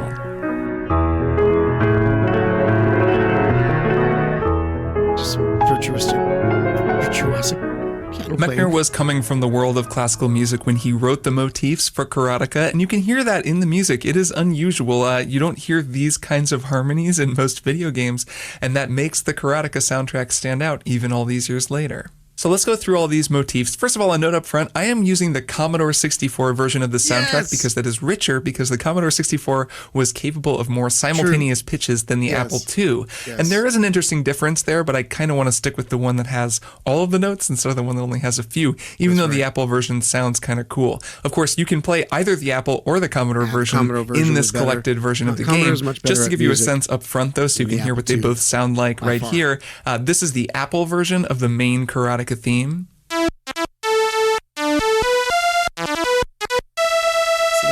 And this is the Commodore 64 version, which has way more notes, as you'll hear. This is the one. It's a dramatic difference, and it really shows how far the technology came in just a few years. The Apple II came out in 1977, the Commodore 64 came out in 1982, and I mean, the Apple II is just repurposing its speaker to make single tones to sort of generate something approximating music.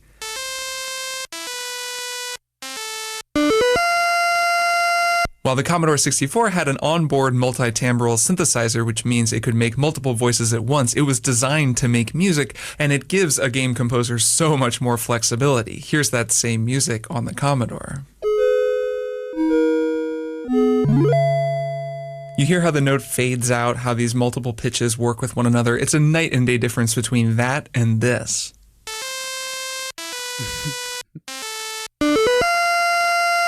Now, I don't know if you noticed this, but the Commodore version is actually a little bit flat compared to the Apple version. That means the notes are a little bit lower. The Apple version is tuned to the A440 standard, which is the standard tuning for most instruments these days. The Commodore 64 version is a little bit flat. It's like, I don't know, 7 cents flat or something. So I have retuned my sampled piano so that I can play along with the Commodore version.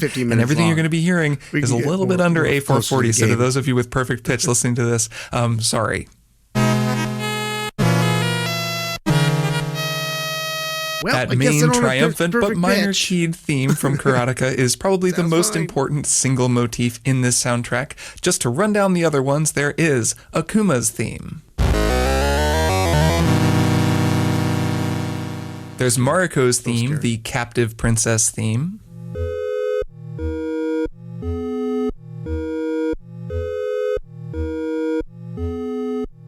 And there's one more motif that isn't really attached to a character. It's more just the danger theme, and it plays whenever something threatening or dangerous happens.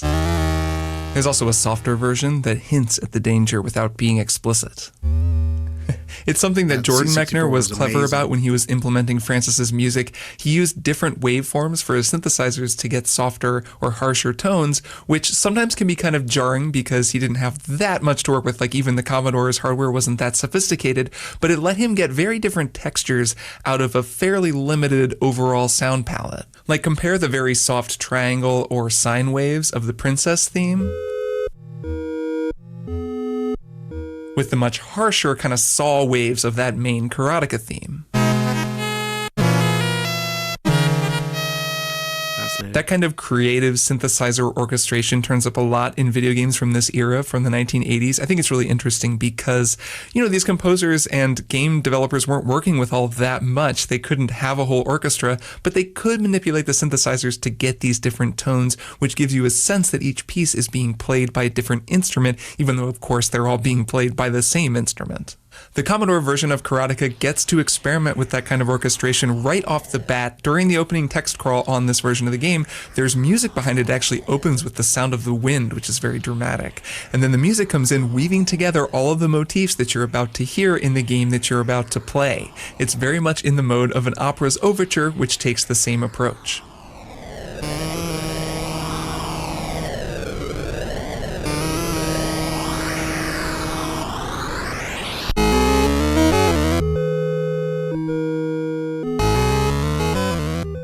So even just in this short amount of time, you've actually heard all of the main motifs from the game mixed together to tell this condensed version of the game's story. For starters, there is that Karateka theme. This is also what you hear at the very beginning of the game when you first take control.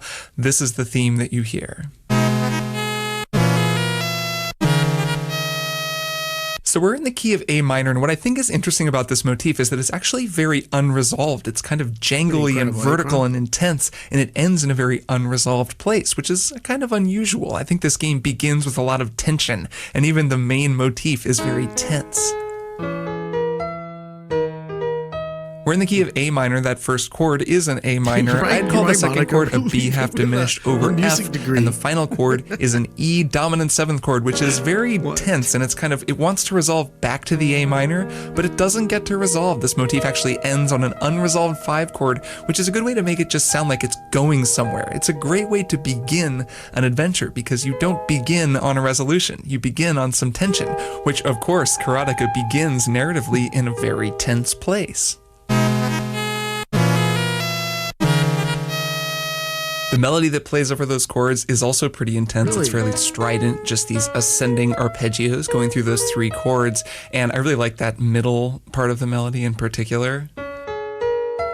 Those last 2 notes are a B and an F, also known as a tritone. It's a very dissonant interval and just nice and crunchy. It really creates that sort of dissonance and intensity right here at the very beginning.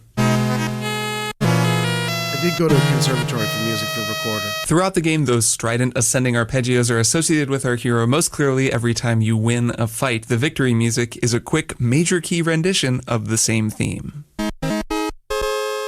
So that's our hero, but what of our villain? The first cutscene of the game actually shows Akuma and the Princess Mariko and plays both of their motifs, so let's look at those two. First of all, we've got Akuma's motif.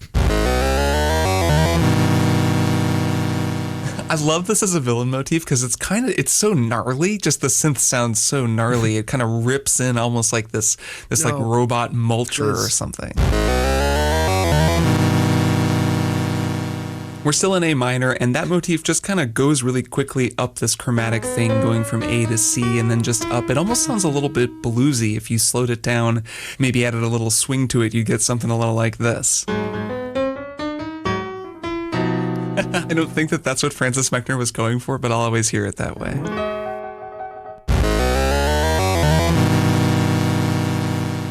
Immediately after Akuma's theme in the opening cutscene, we hear the princess's theme because he is there with her, putting her in her prison cell.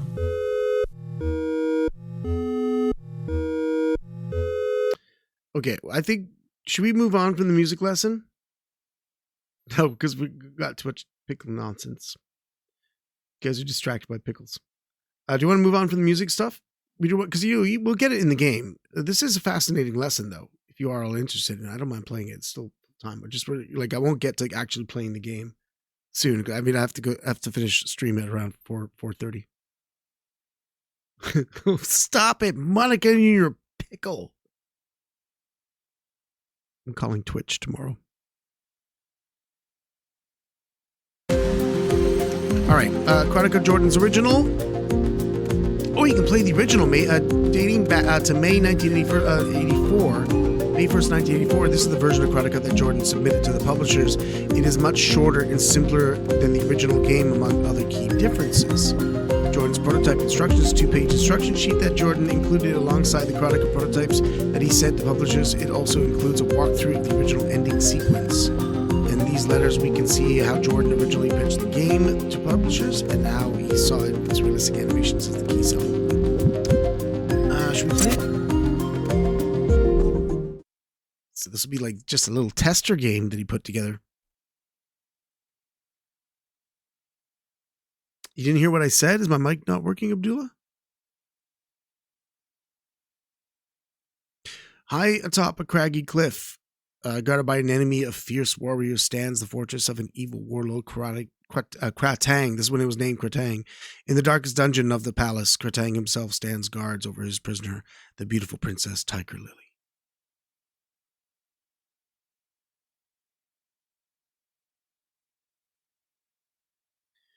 Dead Island Riptide Definitive Edition. I have it for the I have it for the PlayStations already.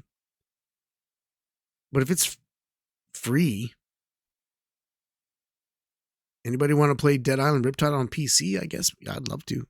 I love that game so much. The other guy's voice was huger than mine. Oh, okay. That's okay. It's better. His voice is more important anyway. Oh, there's more to the text I wasn't reading. Put fear and selfishness behind you. You focus your will on your objective, accepting death as a possibility. This is the way of the Karateka. Karateka. Yeah, I have Dead Island for a PlayStation 4, and it works online as well still. So I already have that. I don't think it's crossplay though. Unfortunately, that's the only thing. So anybody who's a PC gamer, I wouldn't be able to play with. It's weird that it's only free. Is it on sale? Like, is it on like a mega sale for like $2, $5? Not even.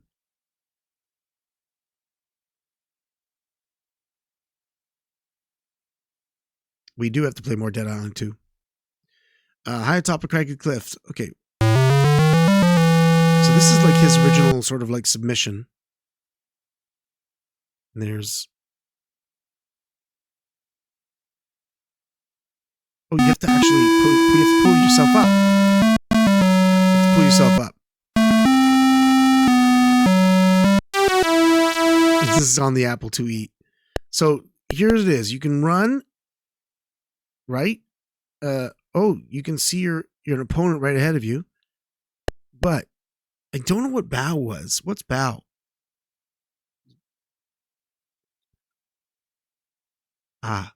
You see, this is the beauty of the game. If you bow, he bows towards you as well. You guys can bow forever here. But when you get into your stance, it's game on. Game on! And then I guess... What's my kicking?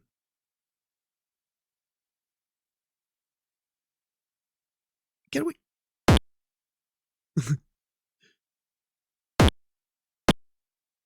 Oh, that was a good. Oh, it was a good round. I really hurt him. Oh, jeez. Come on, take him out. Take him out now.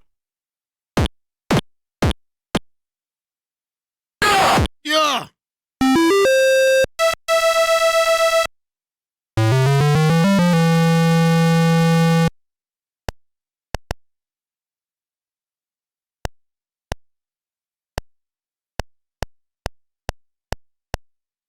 So while that enemy is coming towards you, you run towards it. Remember, this is an early prototype that he sent off to the publishers.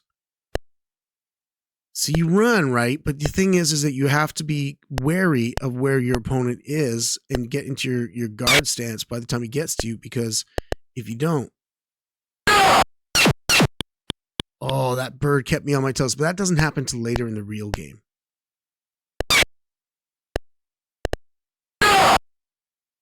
Sending the bird after me as well? Now, I don't know what makes the difference to like... I don't know what the kick is in difference. Is it just directional? It's just directional. So there's just kick and punch, but I can choose now the direction of which I want to shoot. This is bad. See, if I was playing this game for real, it'd be bad. Anyway, let's quit this one. This is just the prototype. Level 2 and 3 design documents. Borderbound signed Karateka as on the condition that Jordan come to its headquarters in San Rafael, California, and work with its team on finishing the game. Feeling that the game was too short, Borderbound Brass wanted 2 more levels. The design documents sketch out the beginning of production on what will become the final retail Karateka. This is all of the stuff that they were going to add. A bunch more. Jordan tried various ways of showing the player how far they progressed in the journey towards the castle, and the final attempt at this was to the idea of having a tree that would slowly scroll in the background. The addition to the tree was part of the planned expansion of Karateka after the Borderbound contract was signed, but never came to fruition. Various conceptual scenes of levels 2 and 3 note the tree visible through the windows of level 2, as well as what appears to be the trapdoor.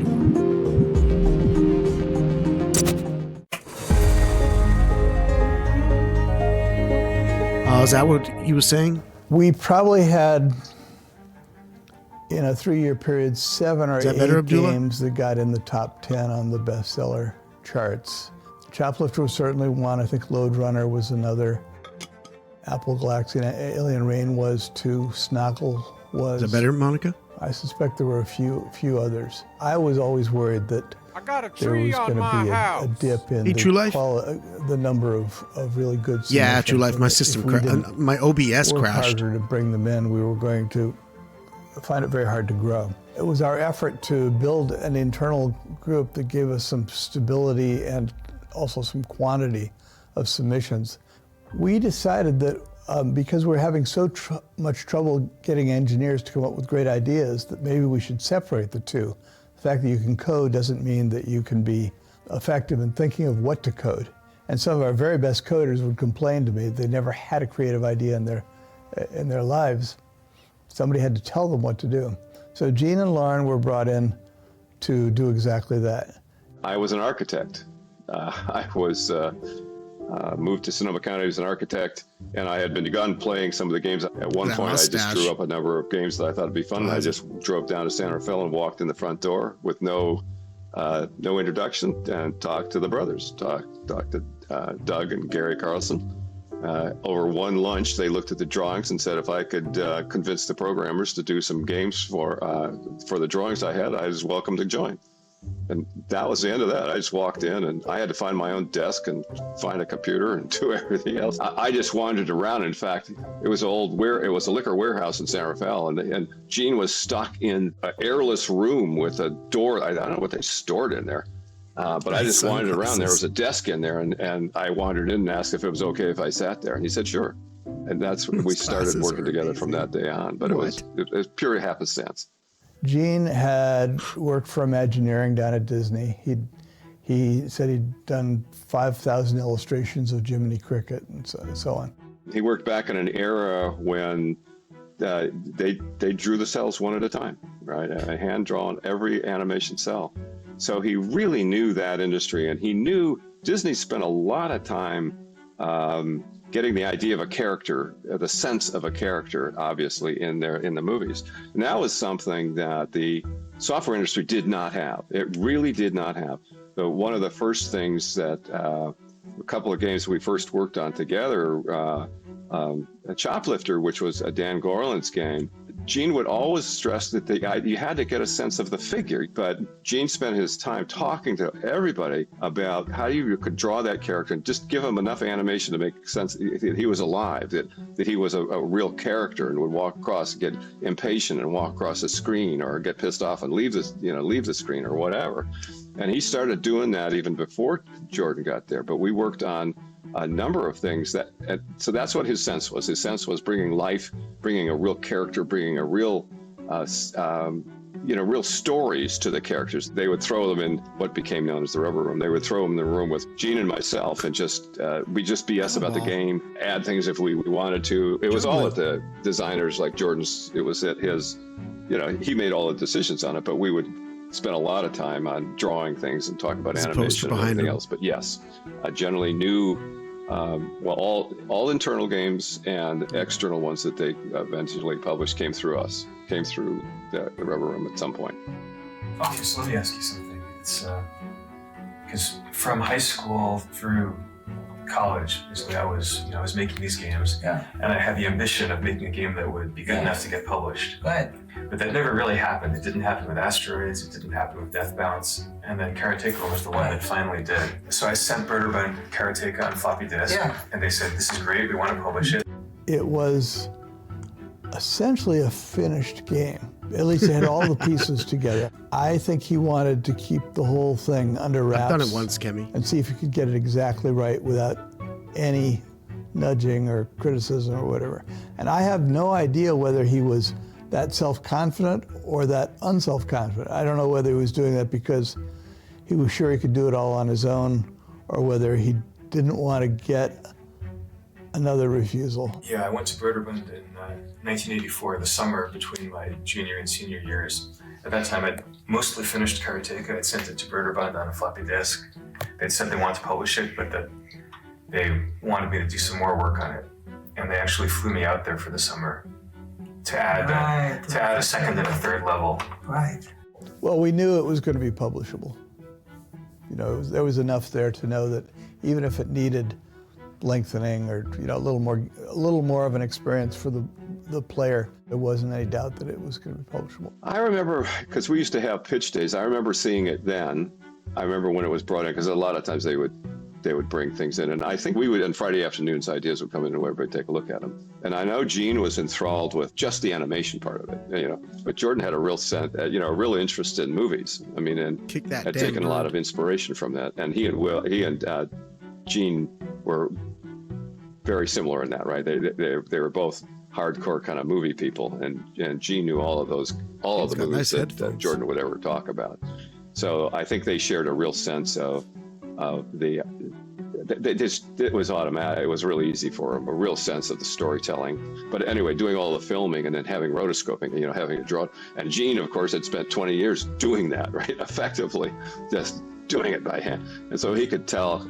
He could talk about the frames you could skip, how to exaggerate, how to take the rotoscoping, but exaggerate it a bit. Don't do it literally there, all the falls and all the lunges and all that stuff, okay, just tweak that a bit, just because it's an emotional experience rather than just a cinematic one entirely. My own chiropractor. So those were really easy conversations to have.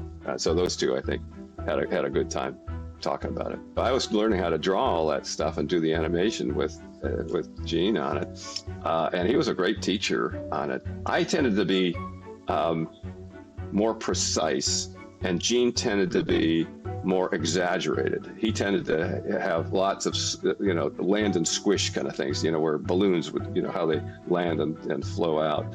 So the leopard was easy, I think, probably because I was more exact about it. And the idea that you could actually get one of these things in a game was just wonderful, because I didn't get that much of a chance to do that. I think Gene would probably start with the sketch, and I would look at it, and then you just did it pixel by pixel. That's all there was to it.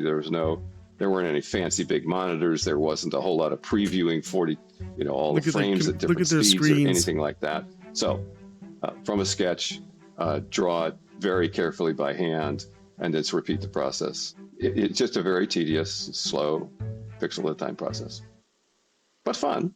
I enjoyed every minute of it. I do not think there's not a leopard in this game.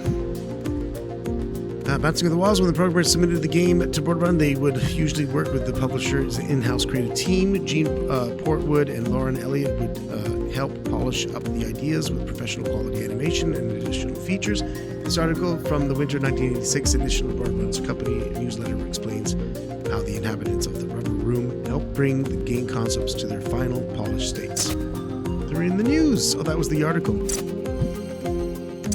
I just can't get over his glasses.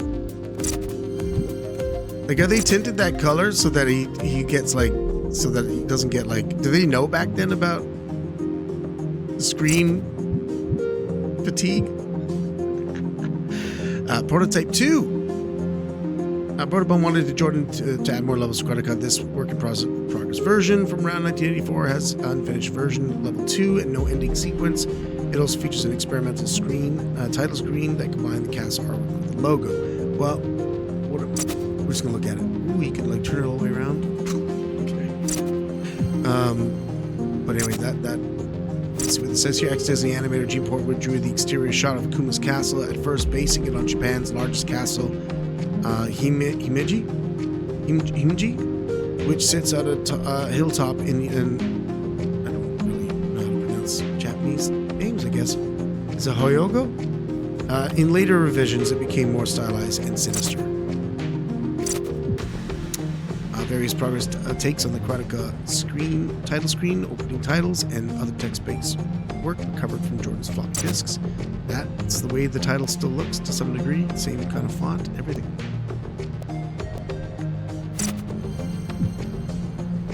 The Big Cat. Gene Portwood and Lauren Elliott added a great deal of polish to Karateka's opening sequences, but their biggest idea didn't make it into the final game, Akuma's pet cat. Yeah, they didn't do it. Alternatively referred to as either the panther or a leopard, Elliott did a great deal of animation for this cut character, showing it running and eating and dying. It's too bad. It would have been interesting if there was like a jaguar that we would have to karate to death. Like that would happen. See you, Morris. Take care. Take care of yourself. Thank you. Good luck in the 16th grade. A note from Gene Portwood to Jordan with the idea for how the cat might be implemented into the game design. The note is undated, but it is likely from September 1984, after Jordan had returned from his summer at Protobone and started his senior year at Yale.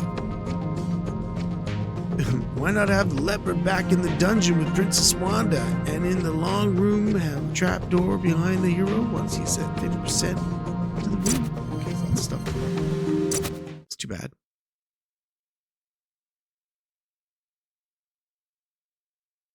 Look at that. Kind of simple. Not much to it, but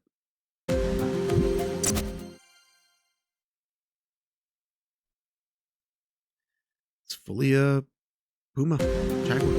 Sweet. Prototype 3. We're almost there.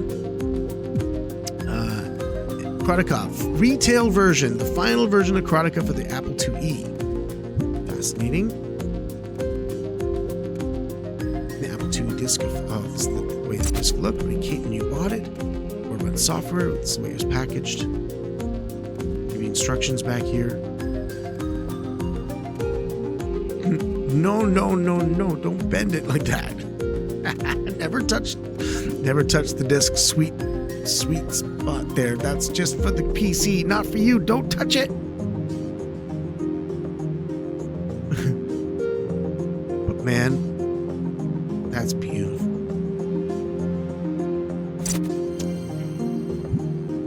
So this was the Apple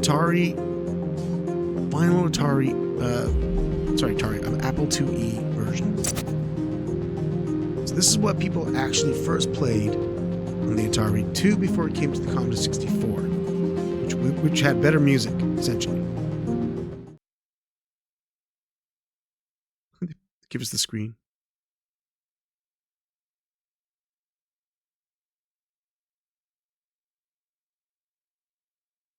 This is what you got.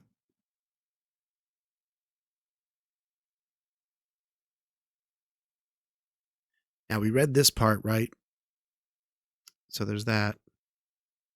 This time, you can skip it.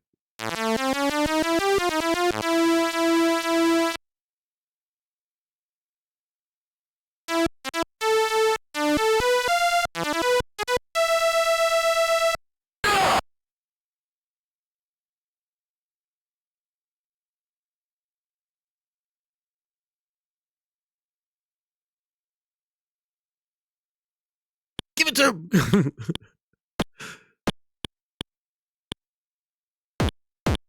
Yeah, so sometimes the walking kind of, what you want to do is, you want to kick him back when he comes forward like that with his leg, and then punish him when he comes close. If he comes close, punish him with your fists. Get him back with the bit there. But if you're really good, yeah, you can get some nice high kicks there. Finish him.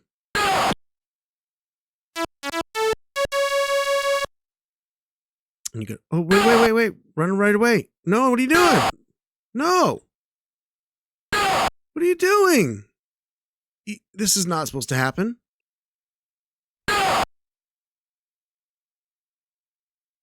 Something's wrong.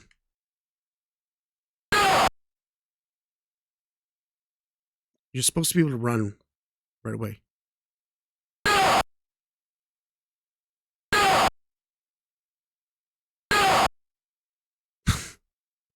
Is this? Oh no! It's like I just want to be able to run, and the thing is, he's stuck in fighting mode, and that's not what should be happening. Like, even when you're supposed to be able to come out of your stance, press up. Maybe there's something wrong with my joystick. Oh, weird. Okay, so you have to press up and hold up and then diagonal. It's on the diagonal, which is not what I remember. I thought you just had to stand up and then just move forward. This is totally kind of unexpected. That's okay.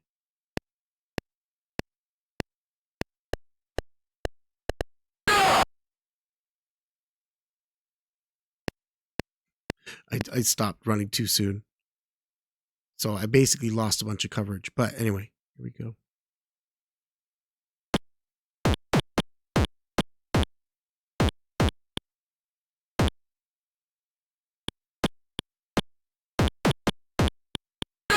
Oh yeah, buddy.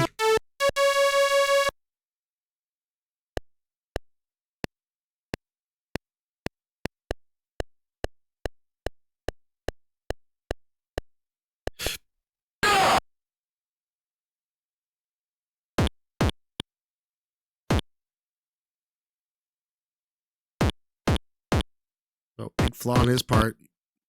Big mistake, buddy. Big mistakes. Big mistakes being made. You must be a beginner. Karateka. So notice that they're closer to the entrance now. So that means that you have less time to sort of get a reaction and kind of thing.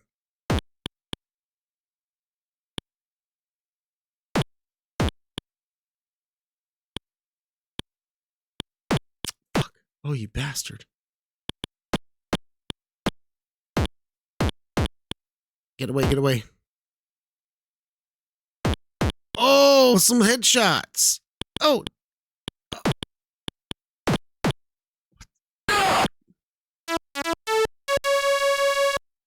Now, what you want to do is you want to try to make it into the gate. Damn it, as quick as possible. Get down.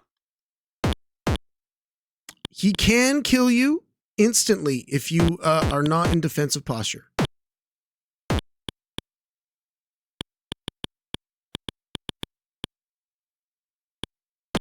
I lured him.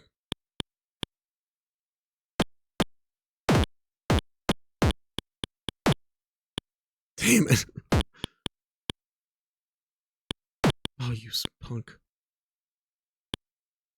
I don't want to lose too much ground, you know? You know? Yeah!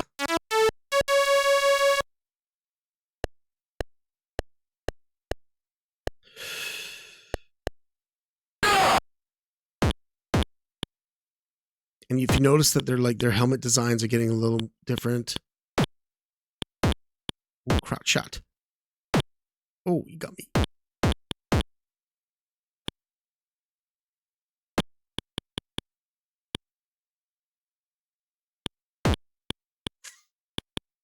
Get him, get him, get him. Karate Champ. Karate Champ is different.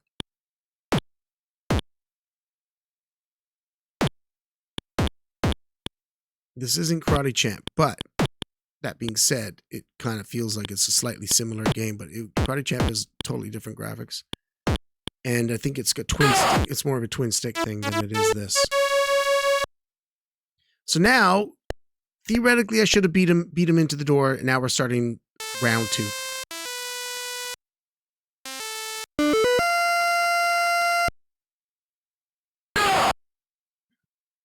Oh, these guys are a little tougher now. Level 2, they are a little tougher. So you do have to start now. Really start keeping an eye on what you're going to do with your fighting skills here.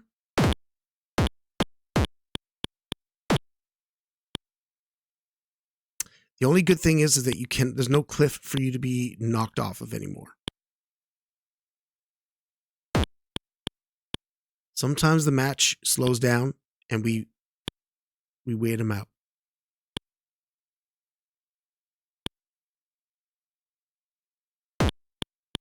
Sometimes it's too risky.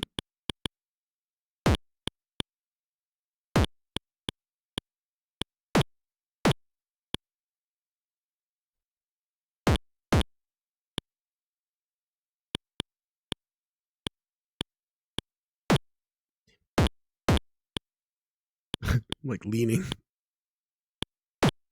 Come on. Oh, that's going to be good. That's going to be good.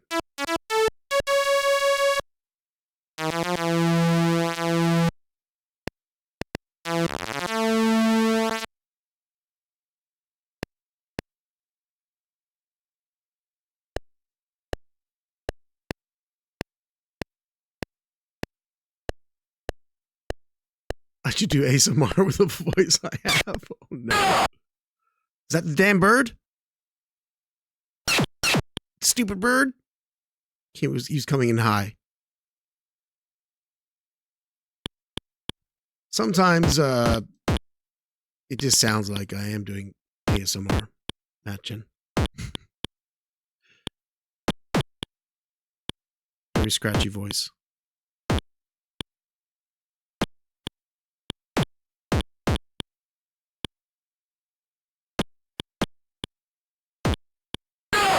Oh yeah.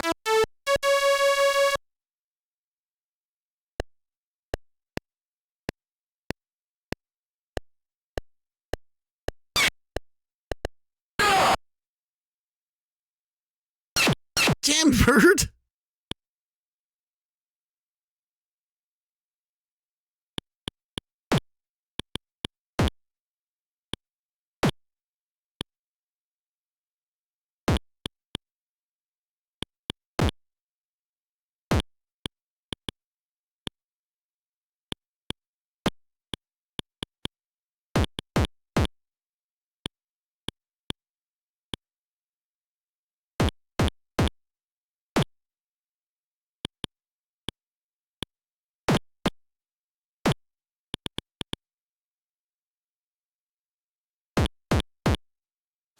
Oh, that was a good round.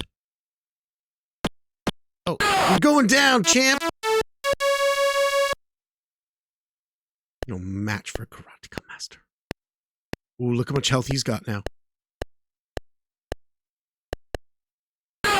No bother sending your eagle this time, buddy.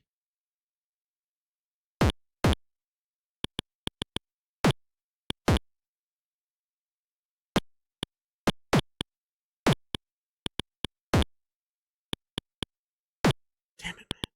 They get better. Ooh, it's a good one. Good round.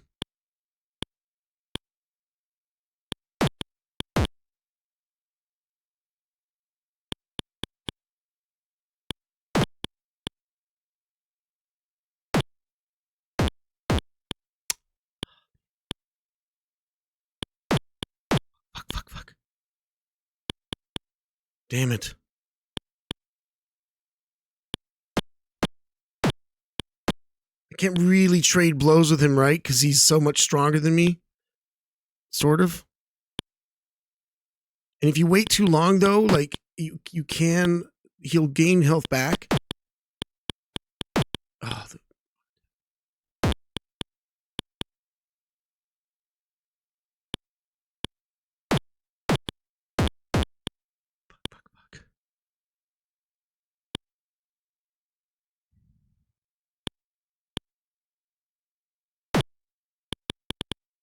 As you can see, not an easy game.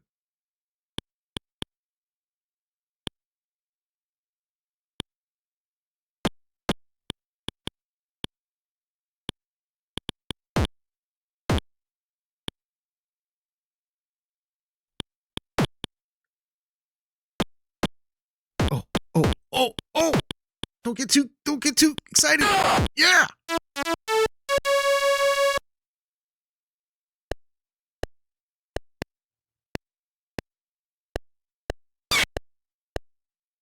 He sent the bird too.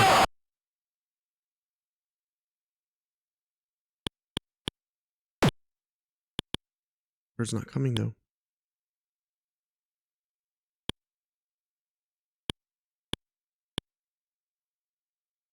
Patience sometimes. A little bit of patience.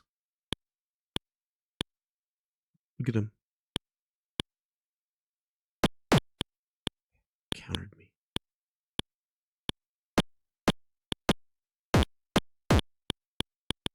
Oh yeah, baby. That was a good little bit there, wasn't it? Oh, yes. I think if you hit him in the head, it might be slightly more. I'm not sure.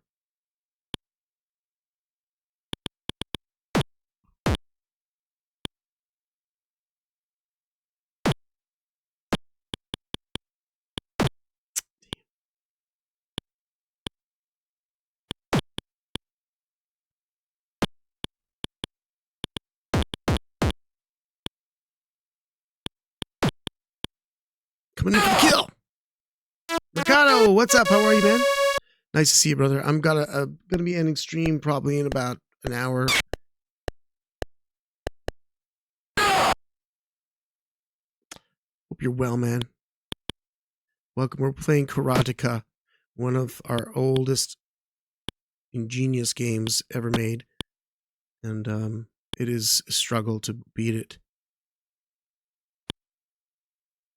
Look at him be patient. Look at him be patient, this guy.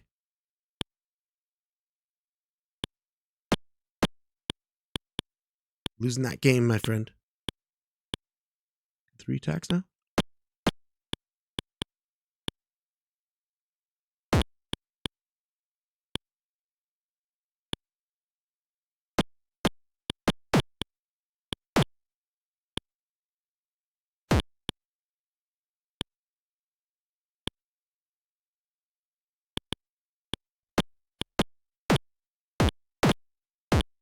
Trading me. He's trading me. He's trading me. He's angry.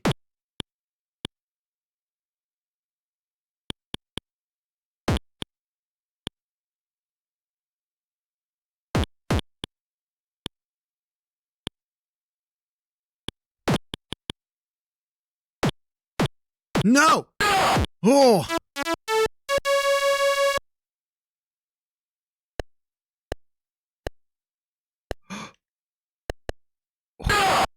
Oh!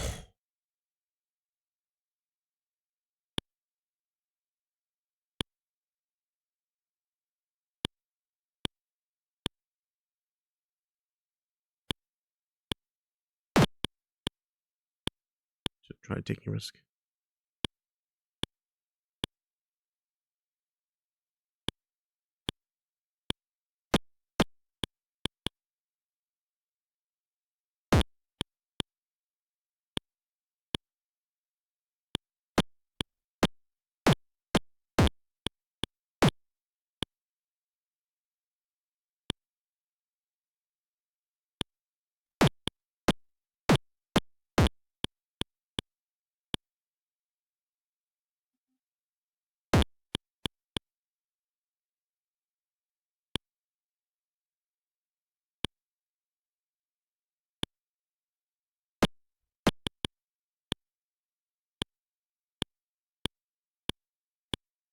He's got 4 attacks.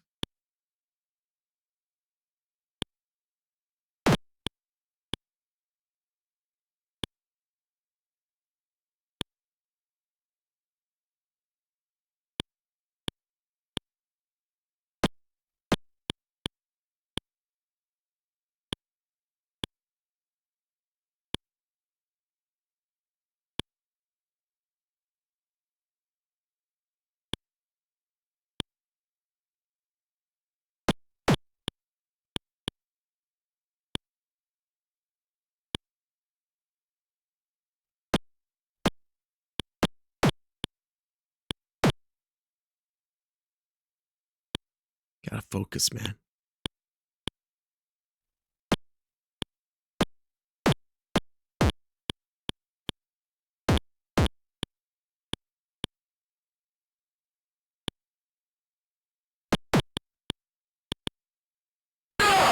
Gotcha! Oh my god, I haven't really gotten this far before. And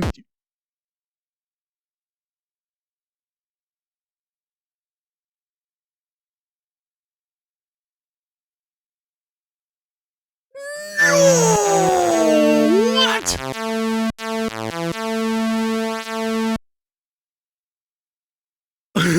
What the fuck? Oh, yeah, the snowstorm, Ricardo. Oh, man. Snowed in. Does that mean I have snow outside? You're not far away. You're not too far away from me.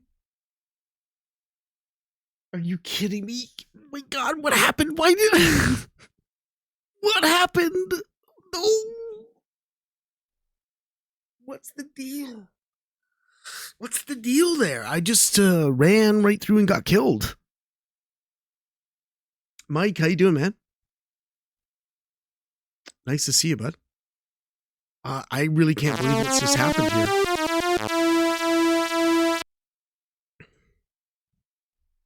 Unbelievable.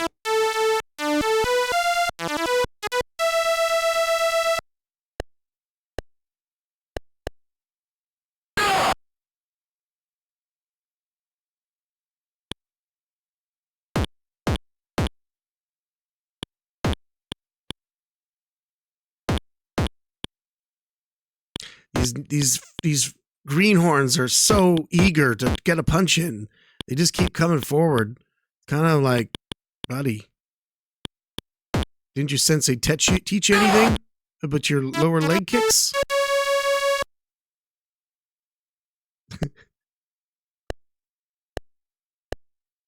Okay, wait, you know what? Let's just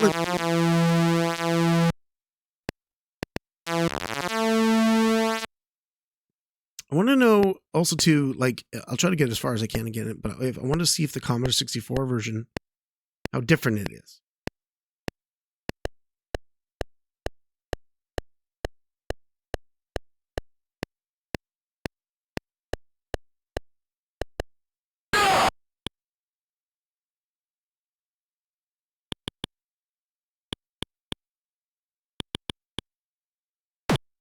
Come on.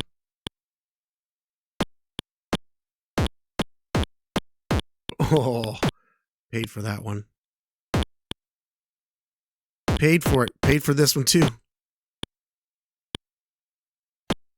Well,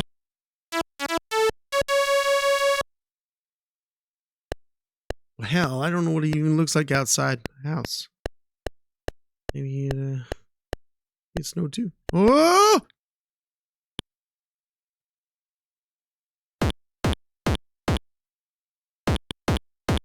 Wow, buddy. Sure came in on it.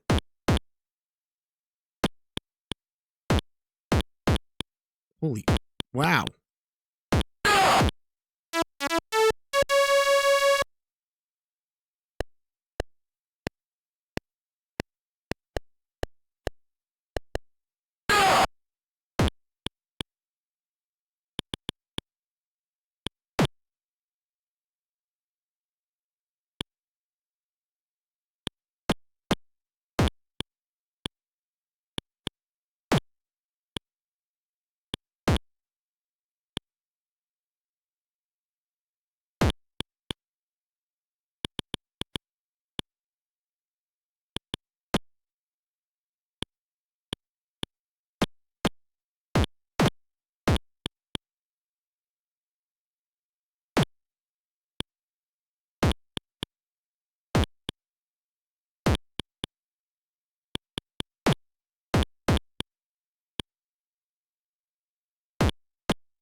That's a crazy amount of snow, man. I hear a lot of people are having snow days, yeah.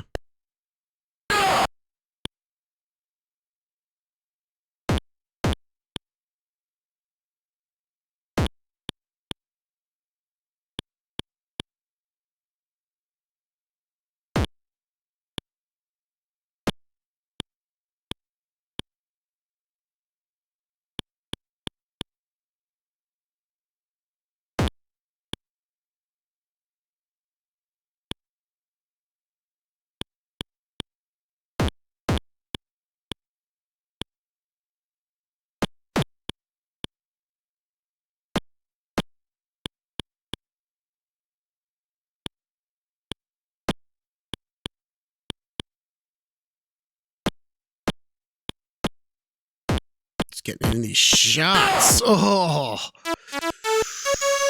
So the game is a little bit trickier than people think it is because it is very much a rhythm and momentum thing, and you can mess up the rhythm or the momentum of it all.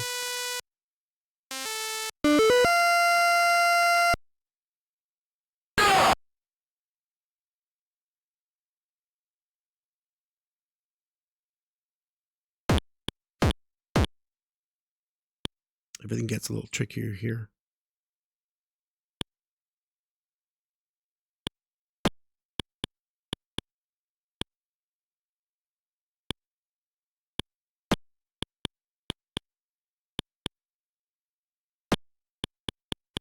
Seems to be pushing me away every time.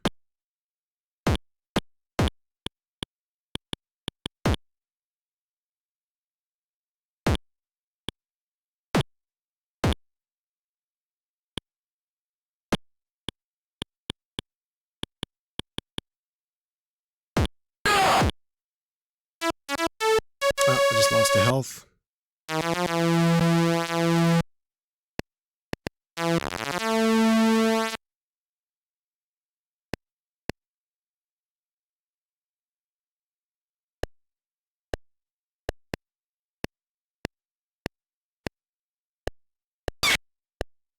The bird. He's just coming in normal. Oh, come on. You got 3 hits in? What? Wait, you little fuck.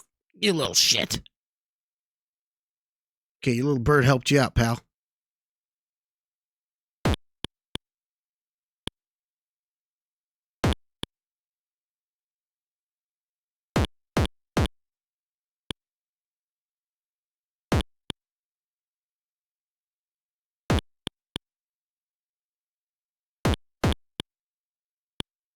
Don't have to do too much with this guy. Seems like he likes to make these mistakes. Just wants to get kicked.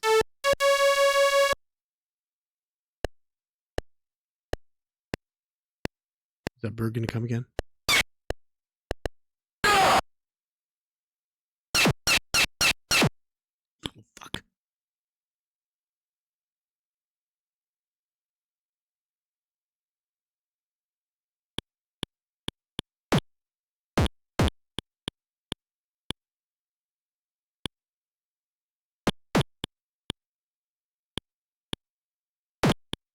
Get 3.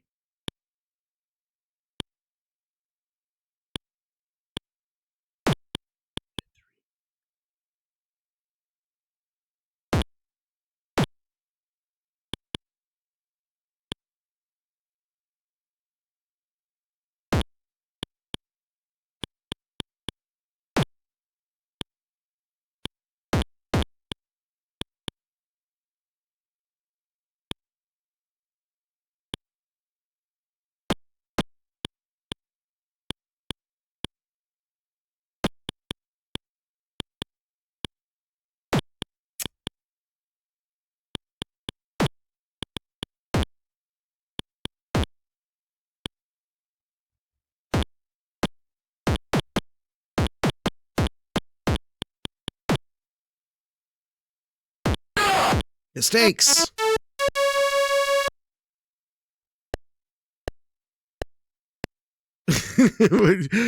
Cammy, you playing Metal Gear?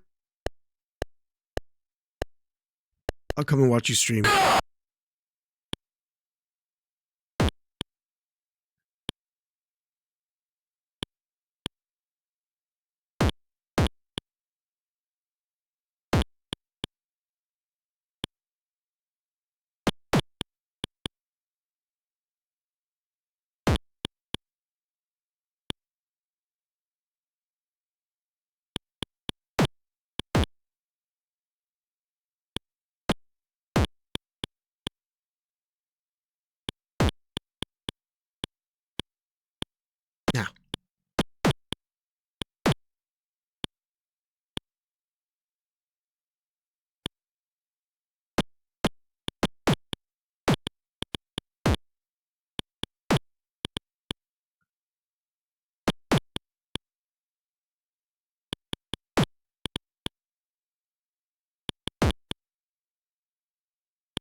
Fuck. Shit. God damn it. God damn it.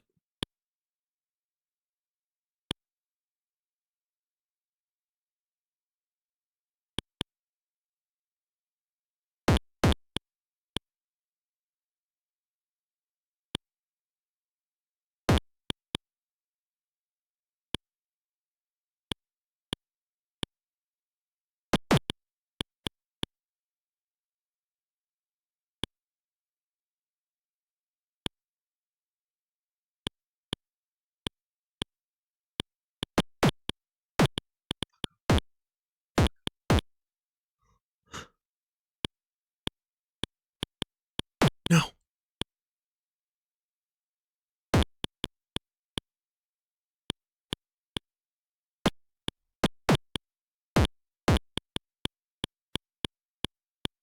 Panic. Panic got him.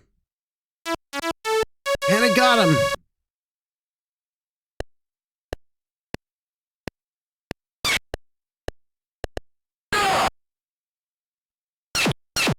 Fucking what the hell?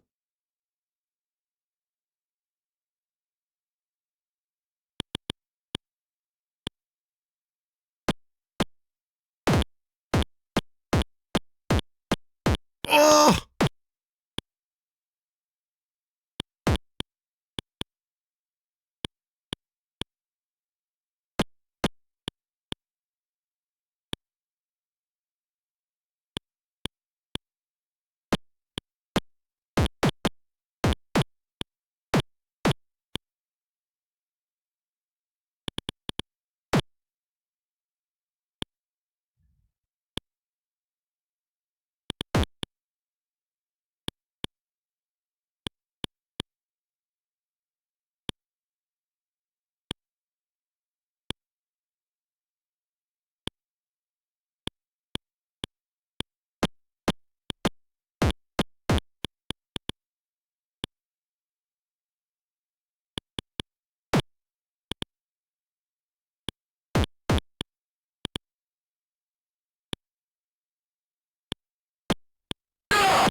Yeah.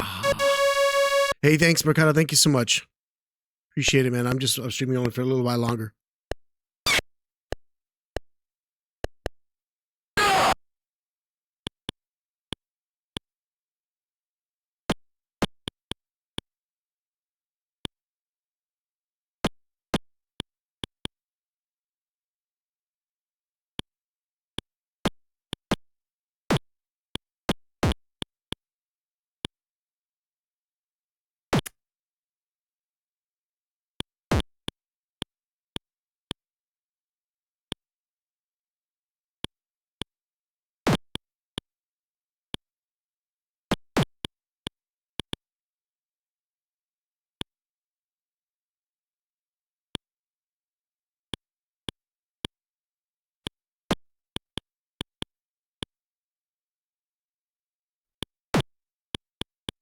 Damn it, Tail.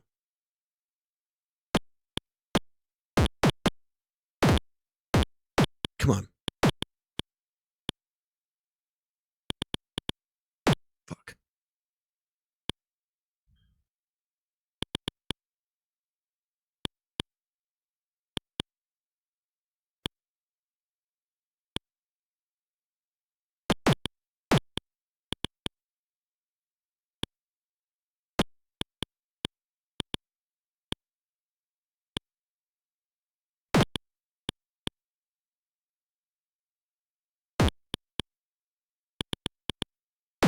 Fuck.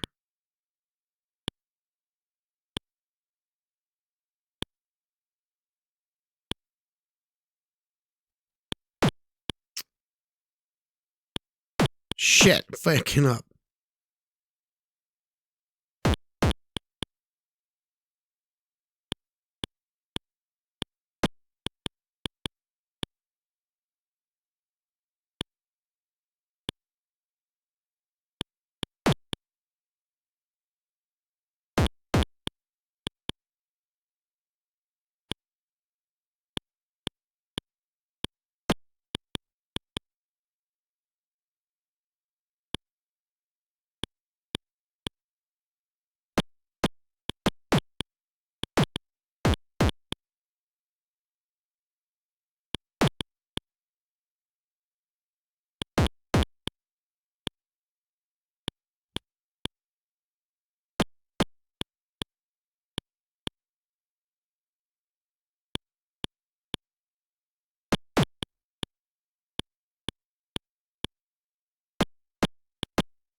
Oh,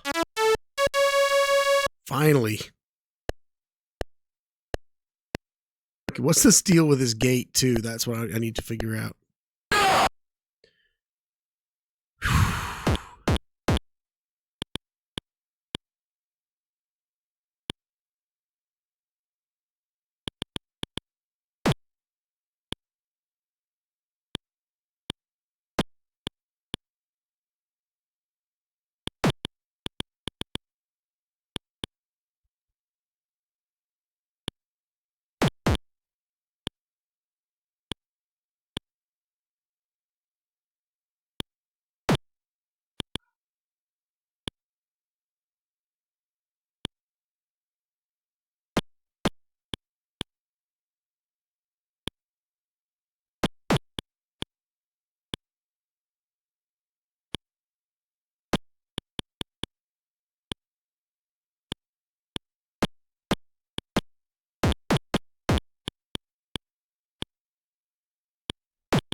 Oh.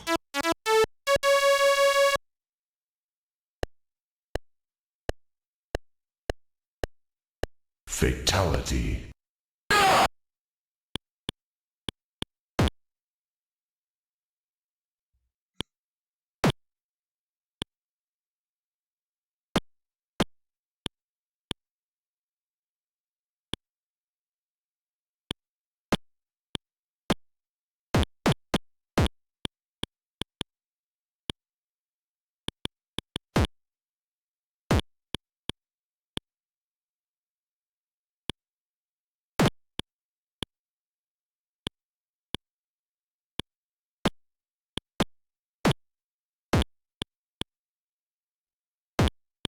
Stay away, buddy.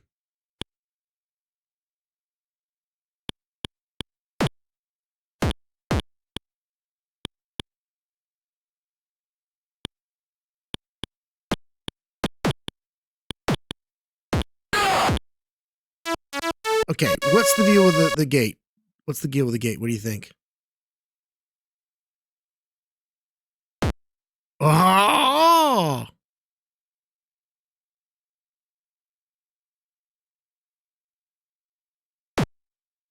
Oh shit, that hurts. But we made it to chapter 3. Oh my god.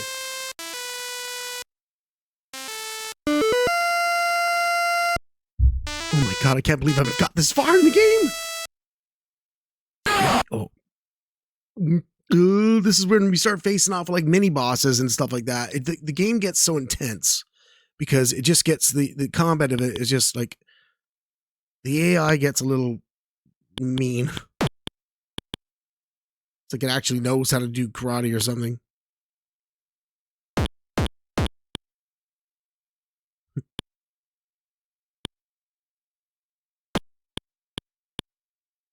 I think if I just chip away at them ever so slightly then and that here and there.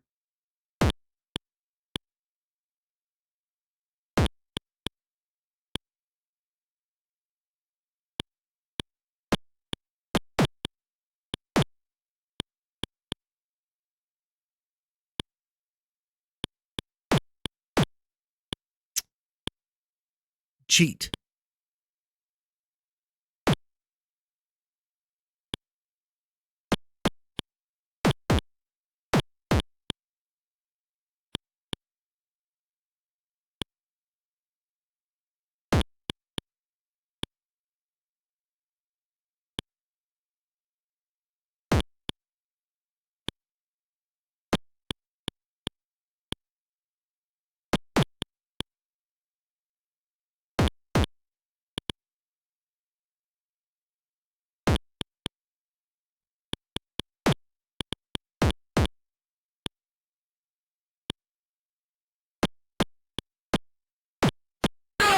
Oh, it made it look easy.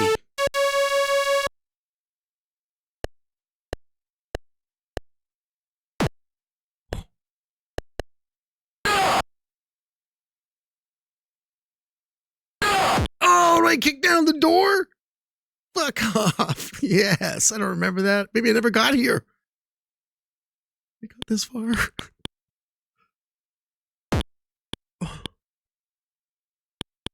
How slow the slowdown is on the...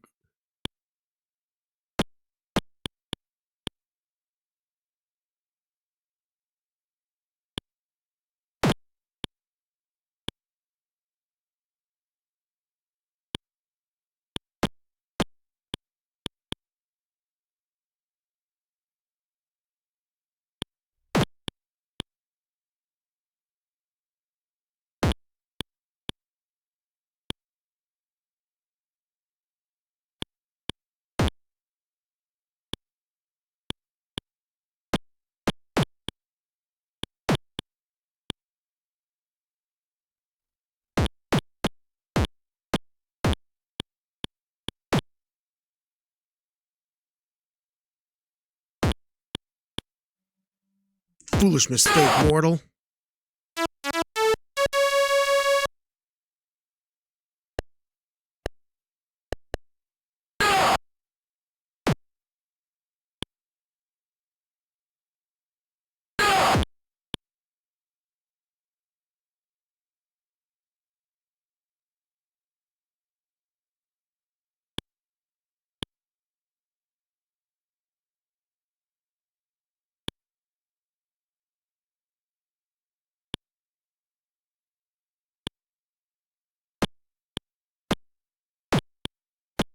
Oh, yeah.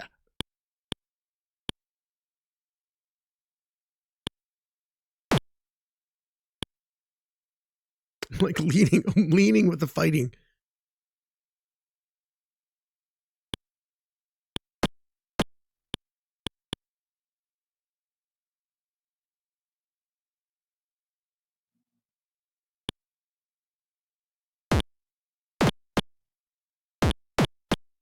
Karateka threw him off for that damn kick.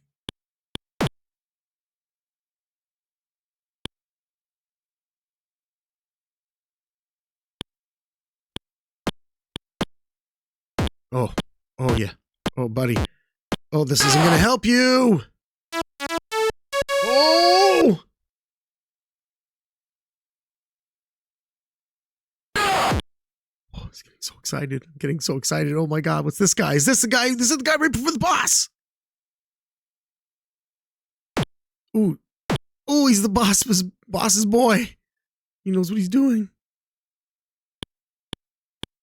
All right, let's go fight in the other room. Not.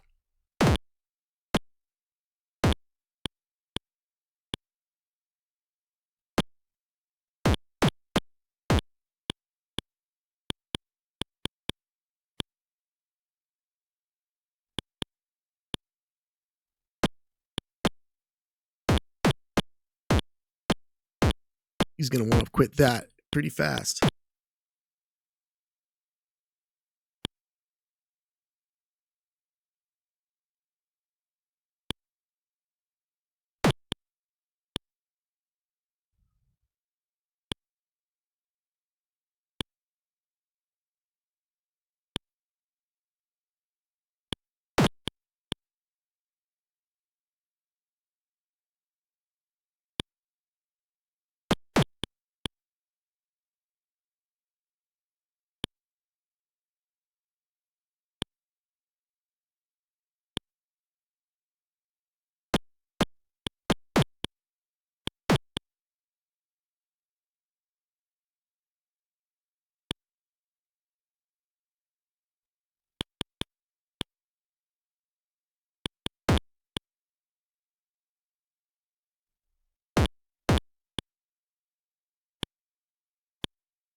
3D, but do it, yes! Oh yeah, baby. Akuma? Open the door! Oh! What the fuck?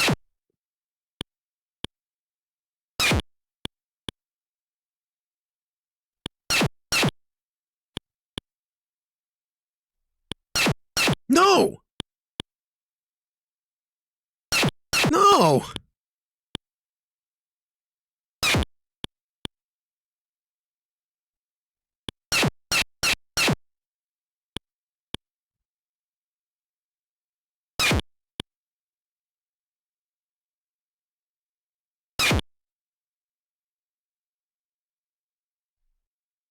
Fuck you, bird!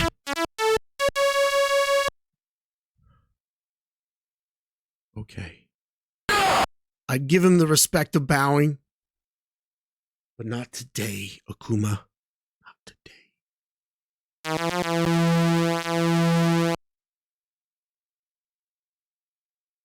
This is it. This might be it. What are the most dangerous birds in Canada? The geese. Oh! Almost took first hit first. He almost got me hit right away. Okay, Akuma.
Panic all you want!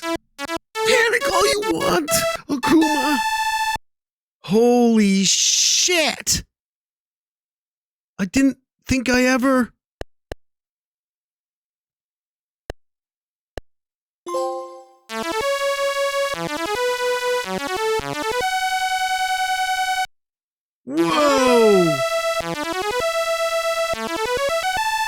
I'm crying. I'm crying. My eyes are leaking from not blinking.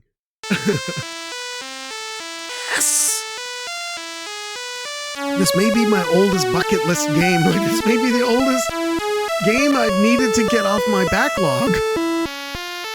I may have beaten it with it back in the day, I'm not sure. You wanted her to take me out, Monica. Next time. So that was, that's awesome. Wait.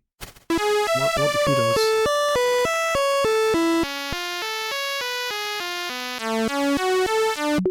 Like, I actually don't know what stops the game back in the day. None of the buttons do.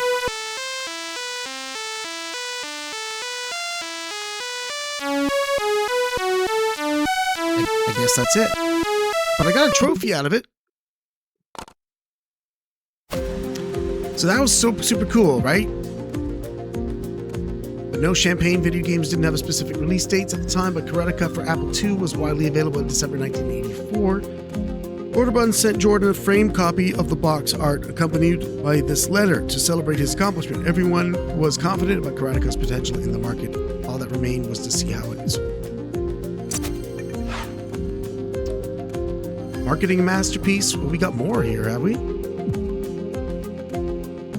Although Jordan called the project Karateka from its earliest inception, he often considered changing the name to be more marketable. It needs a new title. People think it's Caretaker.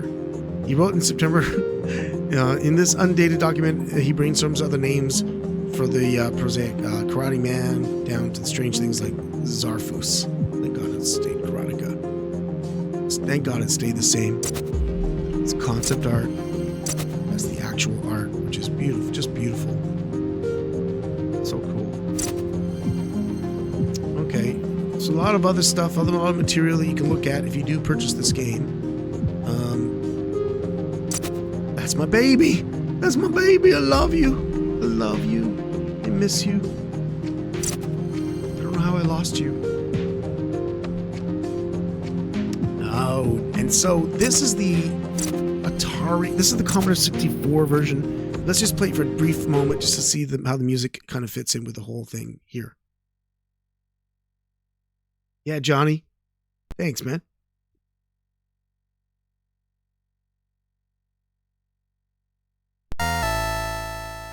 So this is the way I played it when this is my first experience of it.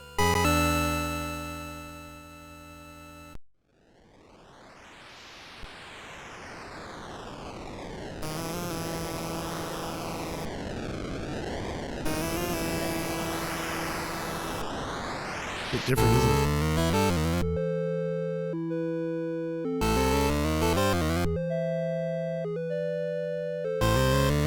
Imagine having a concert pianist write your music for your game. I mean, people do that now, of course, but like back then? How many people knew about it? Okay, so this is the Commodore 64 version of the game. It looks smaller. Wait, can we bow? He's not even looking at me. He's not there yet. No, wait. Will he go into posture if I go into posture? No, we're both in fighting mode. So the Commodore 64 version is a lot slower than the Apple. Why the hell? And the controls are so different. Wait a second. Controls are so weird. Wait, I don't even understand it. Give me back the Apple IIe version. What happened to the kicks?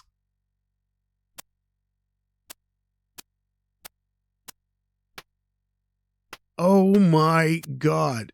So the Commodore controls are that if you press and hold it longer, you do a kick. And if you do just a tap, it's a punch.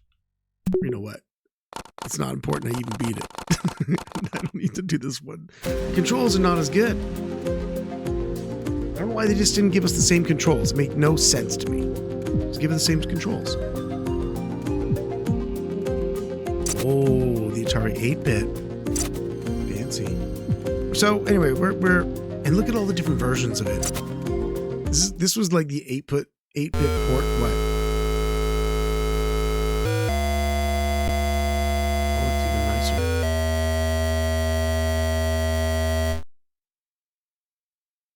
Is 8 bits a lot back then? Oh, it certainly seems like it. It's moving pretty smooth.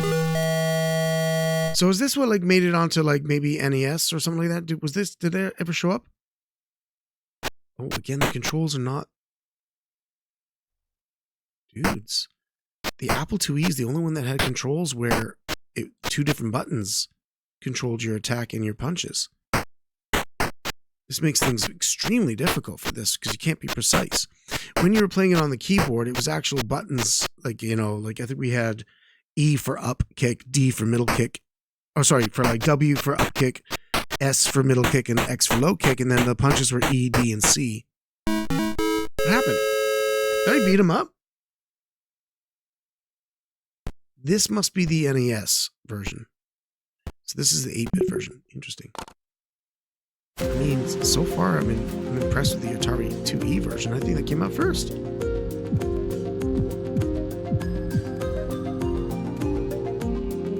Oh! final version, brought up and released in the United States, was for the 16-bit Atari ST. So I must have played this as well. Wait. You can't play it. What do you mean you can't play it? That's completely bullshit. Ooh, beautiful.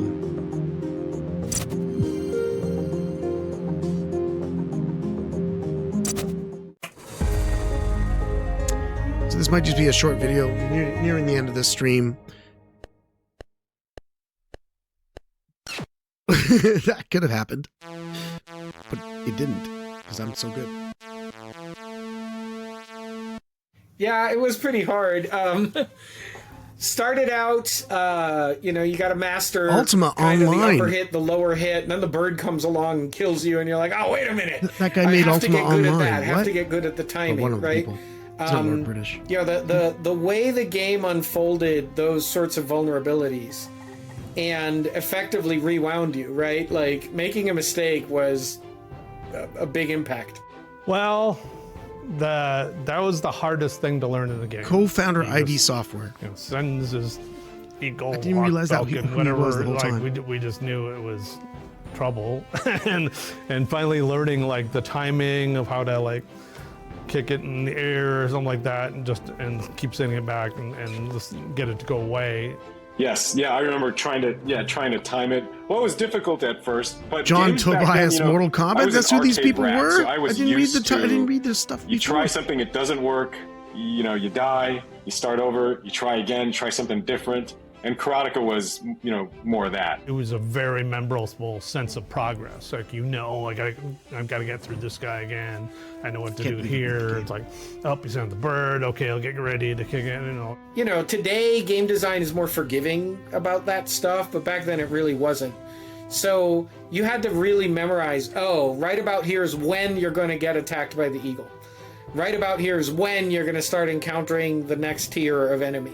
You gotta make sure that you get through the gates safely and they don't like crush your skull.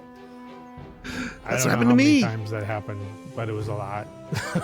Yeah, it was a lot harder, I think, than games today. I would actually say in some ways it was a little more forgiving than a lot of games back then, because you didn't insta-die in one hit from most enemies. Right? Look how he turned on all the machines back there, his little mini arcade machines. Turned them on for the interview. A lot of games back then were super punitive, right? Very, very challenging. And those look like really good back it felt there, to me too. like Karateka, because it wanted you to feel immersed in the movie, gave you a little bit of rope, right? Not a ton. To me, the magic of games of that era was exactly that they gave you just what you needed, and then as a player you kind of filled in the blanks, like you used your imagination, and that had a big impact on me with Karateka, and that's something I carried with me into Mortal Kombat, was exactly that. It's like, hey, this is an arcade game, there's not a whole lot of place to tell stories, so we better take every advantage that we can to kind of set these things up so that the player has the tools that they need to kind of fill in blanks. You really felt the beats of the story and the beats of the action as you march through the game. And I mean, there's so many like cool things, the cinematic scrolling, so you have like a mountain in the background and, the gates you're getting through. And like, I think about just the sky in that game as something that, it served almost as a character, because the way the backgrounds framed you was very intentional feeling. It wasn't just random tree every, fixed distance, right? Which again is what most of those games would have done. Tree, screen, tree. I guess you can turn back on all the alerts. I turned off right? the alerts. Instead, you had a real sense of framing to it. It felt like still shots or photo shots. And so you got a sense of you being like the protagonist, but like the antagonists are approaching you, and it takes a little while to get to them. And that cross-cutting technique just gives you a sense of tension that builds and builds and builds. And then you're facing them like, you know, dun, dun, dun, dun, dun. It's super effective. And it was like, again, another shocking choice to sort of use the language of cinema to convey like approach. You know, that's like a simple thing, but it's a really powerful thing. You had to, gosh, I'm flashing back now. You had to pay attention to where that guy was, because if it cut away to the enemy and he was coming at you from one direction, you're moving in that direction. If you kept going full tilt, odds were pretty good you'd slam right into him and get in trouble. So you actually had to remember, oh wait, he's coming. I'm going to want to slow down and give him a chance to kind of mosey in when we get close enough, right? Just to have a better tactical position. So it wasn't just that we cut away for story. It actually cued important gameplay things and gave you an opportunity to strategize a little.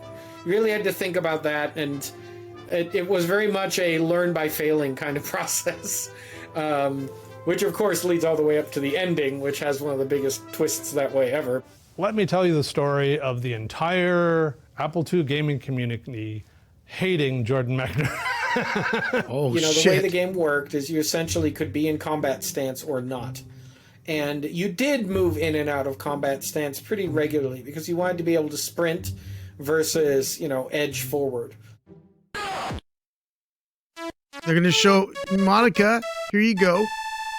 You're going to get your wish. Finally, I have killed the boss. And you run into the room and there's a princess there. So, of course, what we did was we edged in and we got close and wham.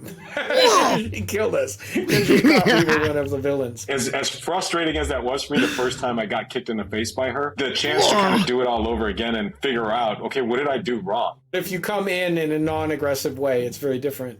So you have to play the whole thing again and then walk up to her.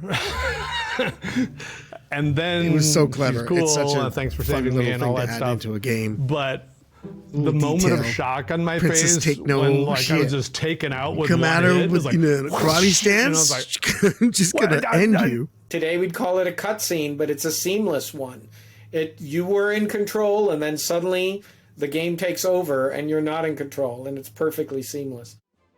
If anything, my one regret with the game was always that I wanted there to be a little bit more right after that final hug. It goes pretty quickly sort of into rolling the end, and I always wish there were a little more, that the story didn't just stop. It really affected me as far as, like how much of a sort of a feeling of a story experience you could have in a game, and like you could feel emotions, even being mad that something happened in the game. Like all those were like everything was just kind of fun, and so like that led me to love like character-based games and story. I think it's one of the foundational experiences that made me want to make an Acronox, an epic RPG, or made me want to like feature more bold characters and more story content in games, just because it was like it felt like a new thing and a new way to tell stories. So ultimately, this whole method of rotoscoping the performers and then making it into digital content for video games became such a revolutionary thing for most gamers that's why we have Prince of Persia Classic, the original, because it's basically doing the same thing. It rotoscoped all of the animation after Karateka came out. So basically, because of Karateka, we got Prince of Persia, and because it's a cinematic video game, video games became cinematic. Like that's just started to be what happened. It was the case. It was the way it was. Now this is Karateka Remastered, created by Digital Eclipse in 2023. It adds features cut from the original games, as well as audio commentary on its creation. Interesting. Let's give it a quick look before I have to go. Excuse me.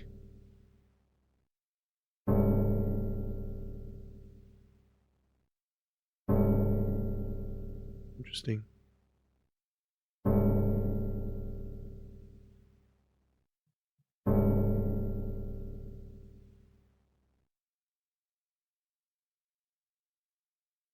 Ooh. Full orchestra, like I thought.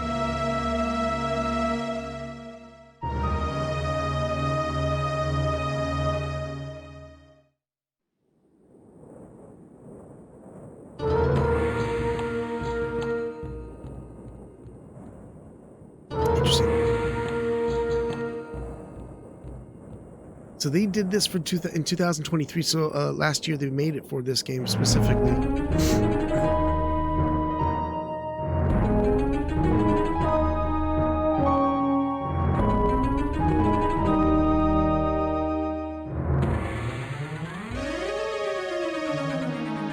Oh, they kept the music kind of game, like still within the realm. That was going to be just a full symphony. It's actually from the machine.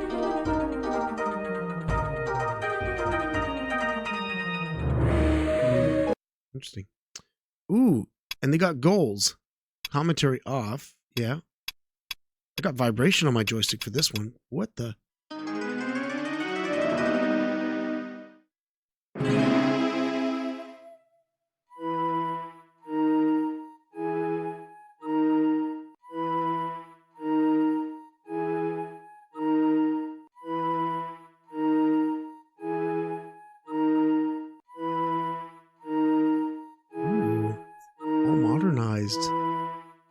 People will probably be buying this today.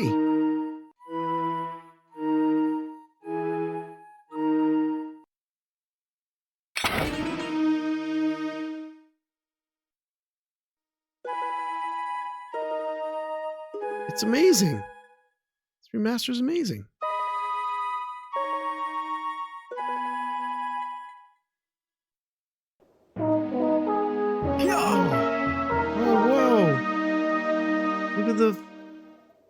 Yo. Now, it's the same thing. You can't. Oh, but it's so quick. Everybody, it's so quick. Oh, it's so quick. Nothing personal. Nothing personal, buddy. I wonder if we just keep bowing, will there be another trophy? Imagine being bow to each other like so much. Okay, let's stop. Oh my god, guys, I don't know. Will it play the same? Will it let me beat these guys up the way I beat them up before? The controls are like the original, so I'm kind of friendly territory with that.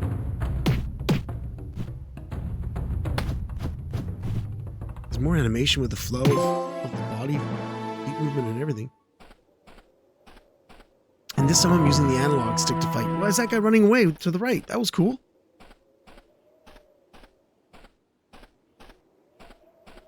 Time? So it's like a speed run now? Get timed on your efforts? Yo, hey, I'm bowing! All right, buddy.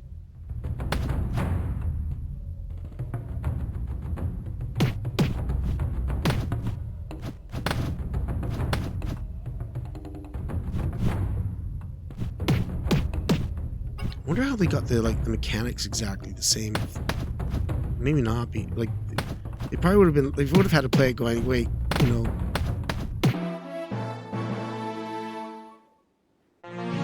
It's not bad.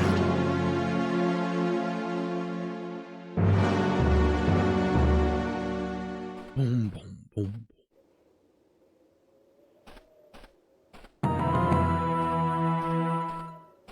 To be honest, you'd probably find a game like this in early access right now. You know, with like all the indie game developers that are going on right now. Probably would.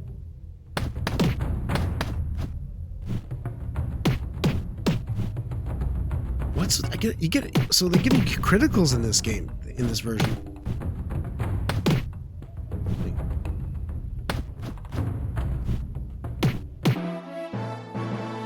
Way easier. So far it's way easier. But it's moving nice, eh?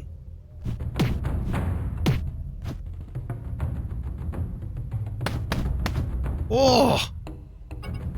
I gave him one of everything.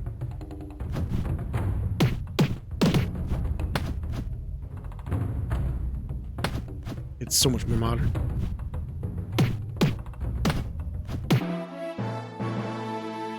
much different.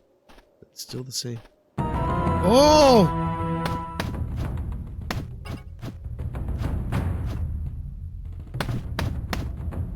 Can I push him all the way to the end, do you think? Oh god, oh god.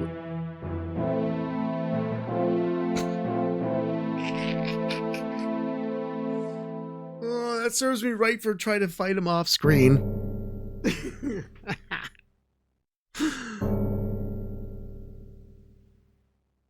It serves me right, Monica. I totally was like... Holy shit. Nothing personal.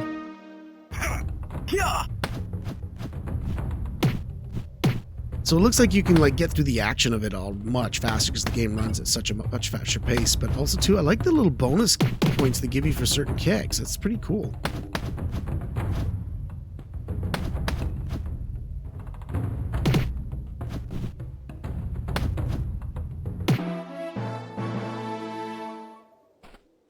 So I guess everything kind of moves a little quicker, you know, like a little more modern, I guess more action-paced. Keep the action going a little bit more, the flow's a little faster. Like there's no weird pauses between like you getting down into your combat pose.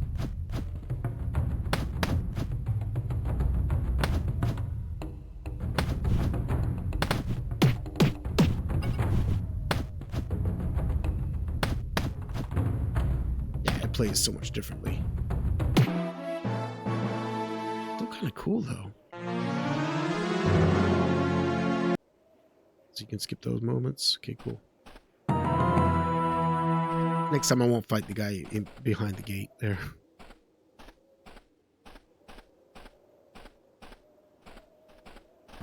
Yeah.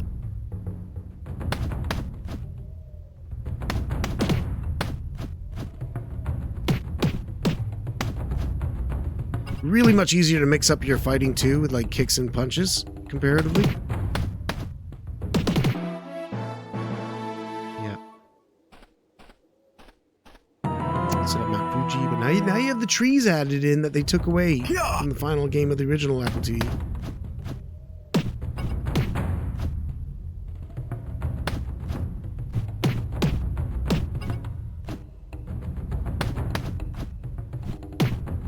They don't know what to do with my awesomeness. Oh my god. I don't even think we're gonna see Buddy.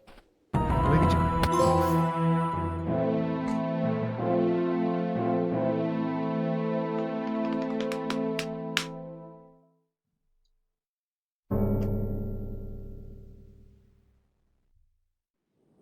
Alright. I'm gonna have one more run. One last run. Eat that guy. Not a fan anymore. What do you mean? Start the game. Yeah, start a new game.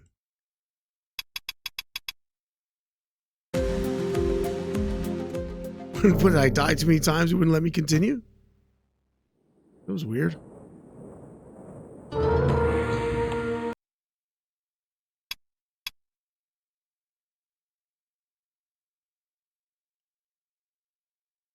Did I break my boat? Did I break my game? Oh, you can give yourself lives. It's not starting. The game's not starting.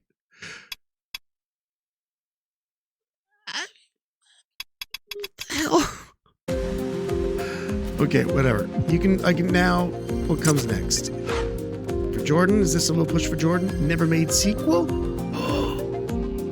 Wanted to get Karateka to the market. Jordan had bigger ideas, but that didn't stop him from considering a sequel. Bouncing balls. Yeah, this is a lot of stuff we probably don't want to get to. I want to go to the games library and see if I can actually play this damn thing one last time. Wouldn't let me.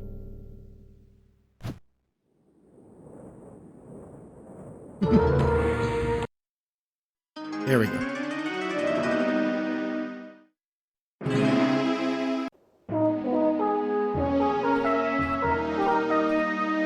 Nothing personal, bro.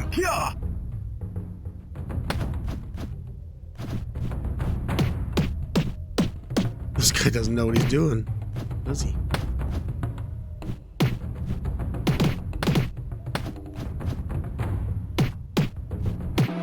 Just railroad him.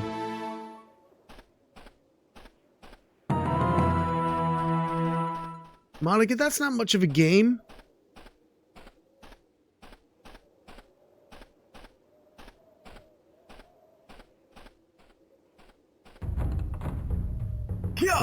That guy doesn't want to bow. Disrespectful. You know what? Disrespect gets punches in the face. Boy, this is like infinitely easier than the last Karateka. Remaster's way easier.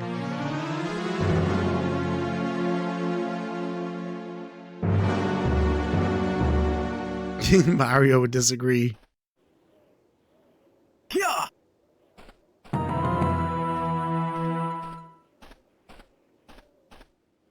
When did Mario come out? Was it like, was it around the same time?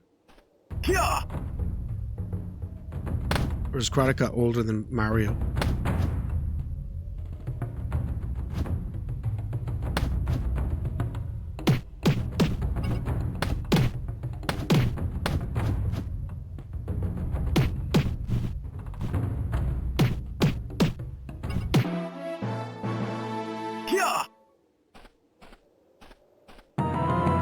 Mid-80s? 83?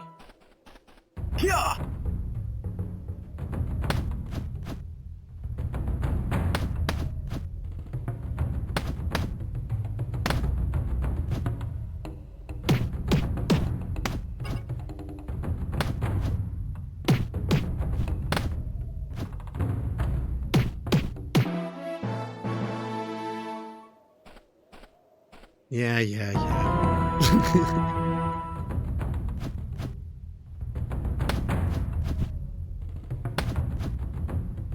This guy's so little real estate to fight with, he's just gonna keep coming forward and just getting himself killed. He's just gonna die this way. He just wants to come out and fight, but I'm not letting him.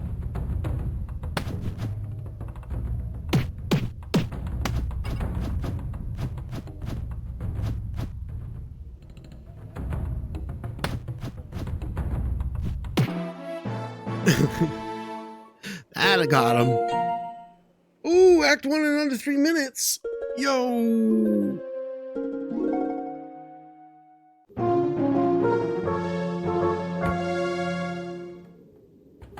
Now, theoretically, these guys should be a lot tougher.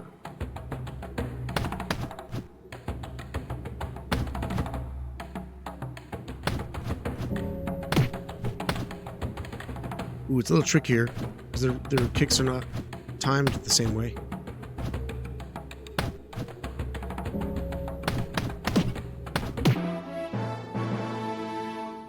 Oh man, I wonder what the bird's gonna be like. Go get him!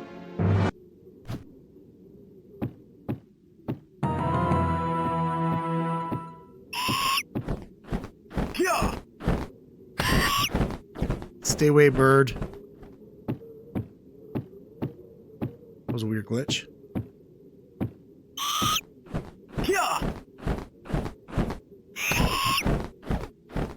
I know what to do with you now, bird.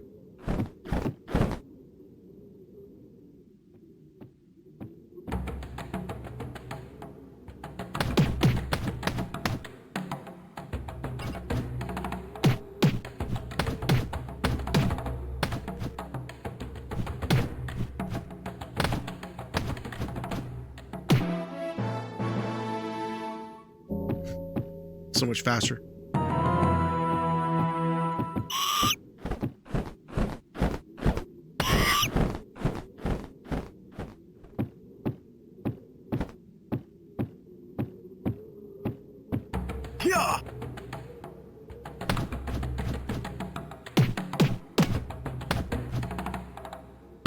Yeah, the action's just so much smoother and faster.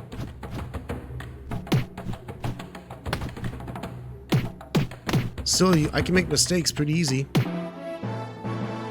Yeah.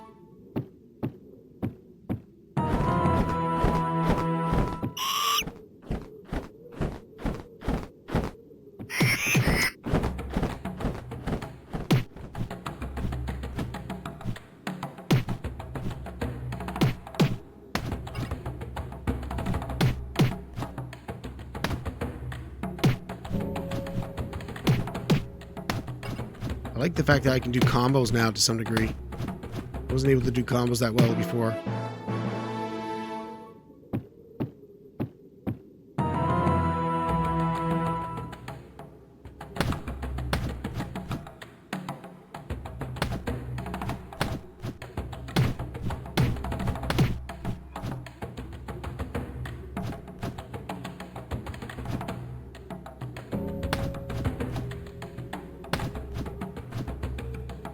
Has a little trick here.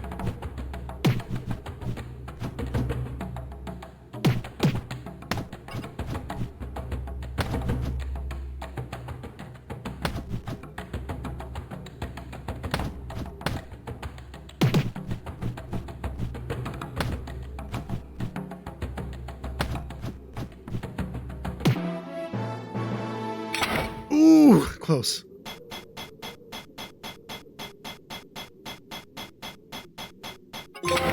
Wait a second! Wait a second! Wait.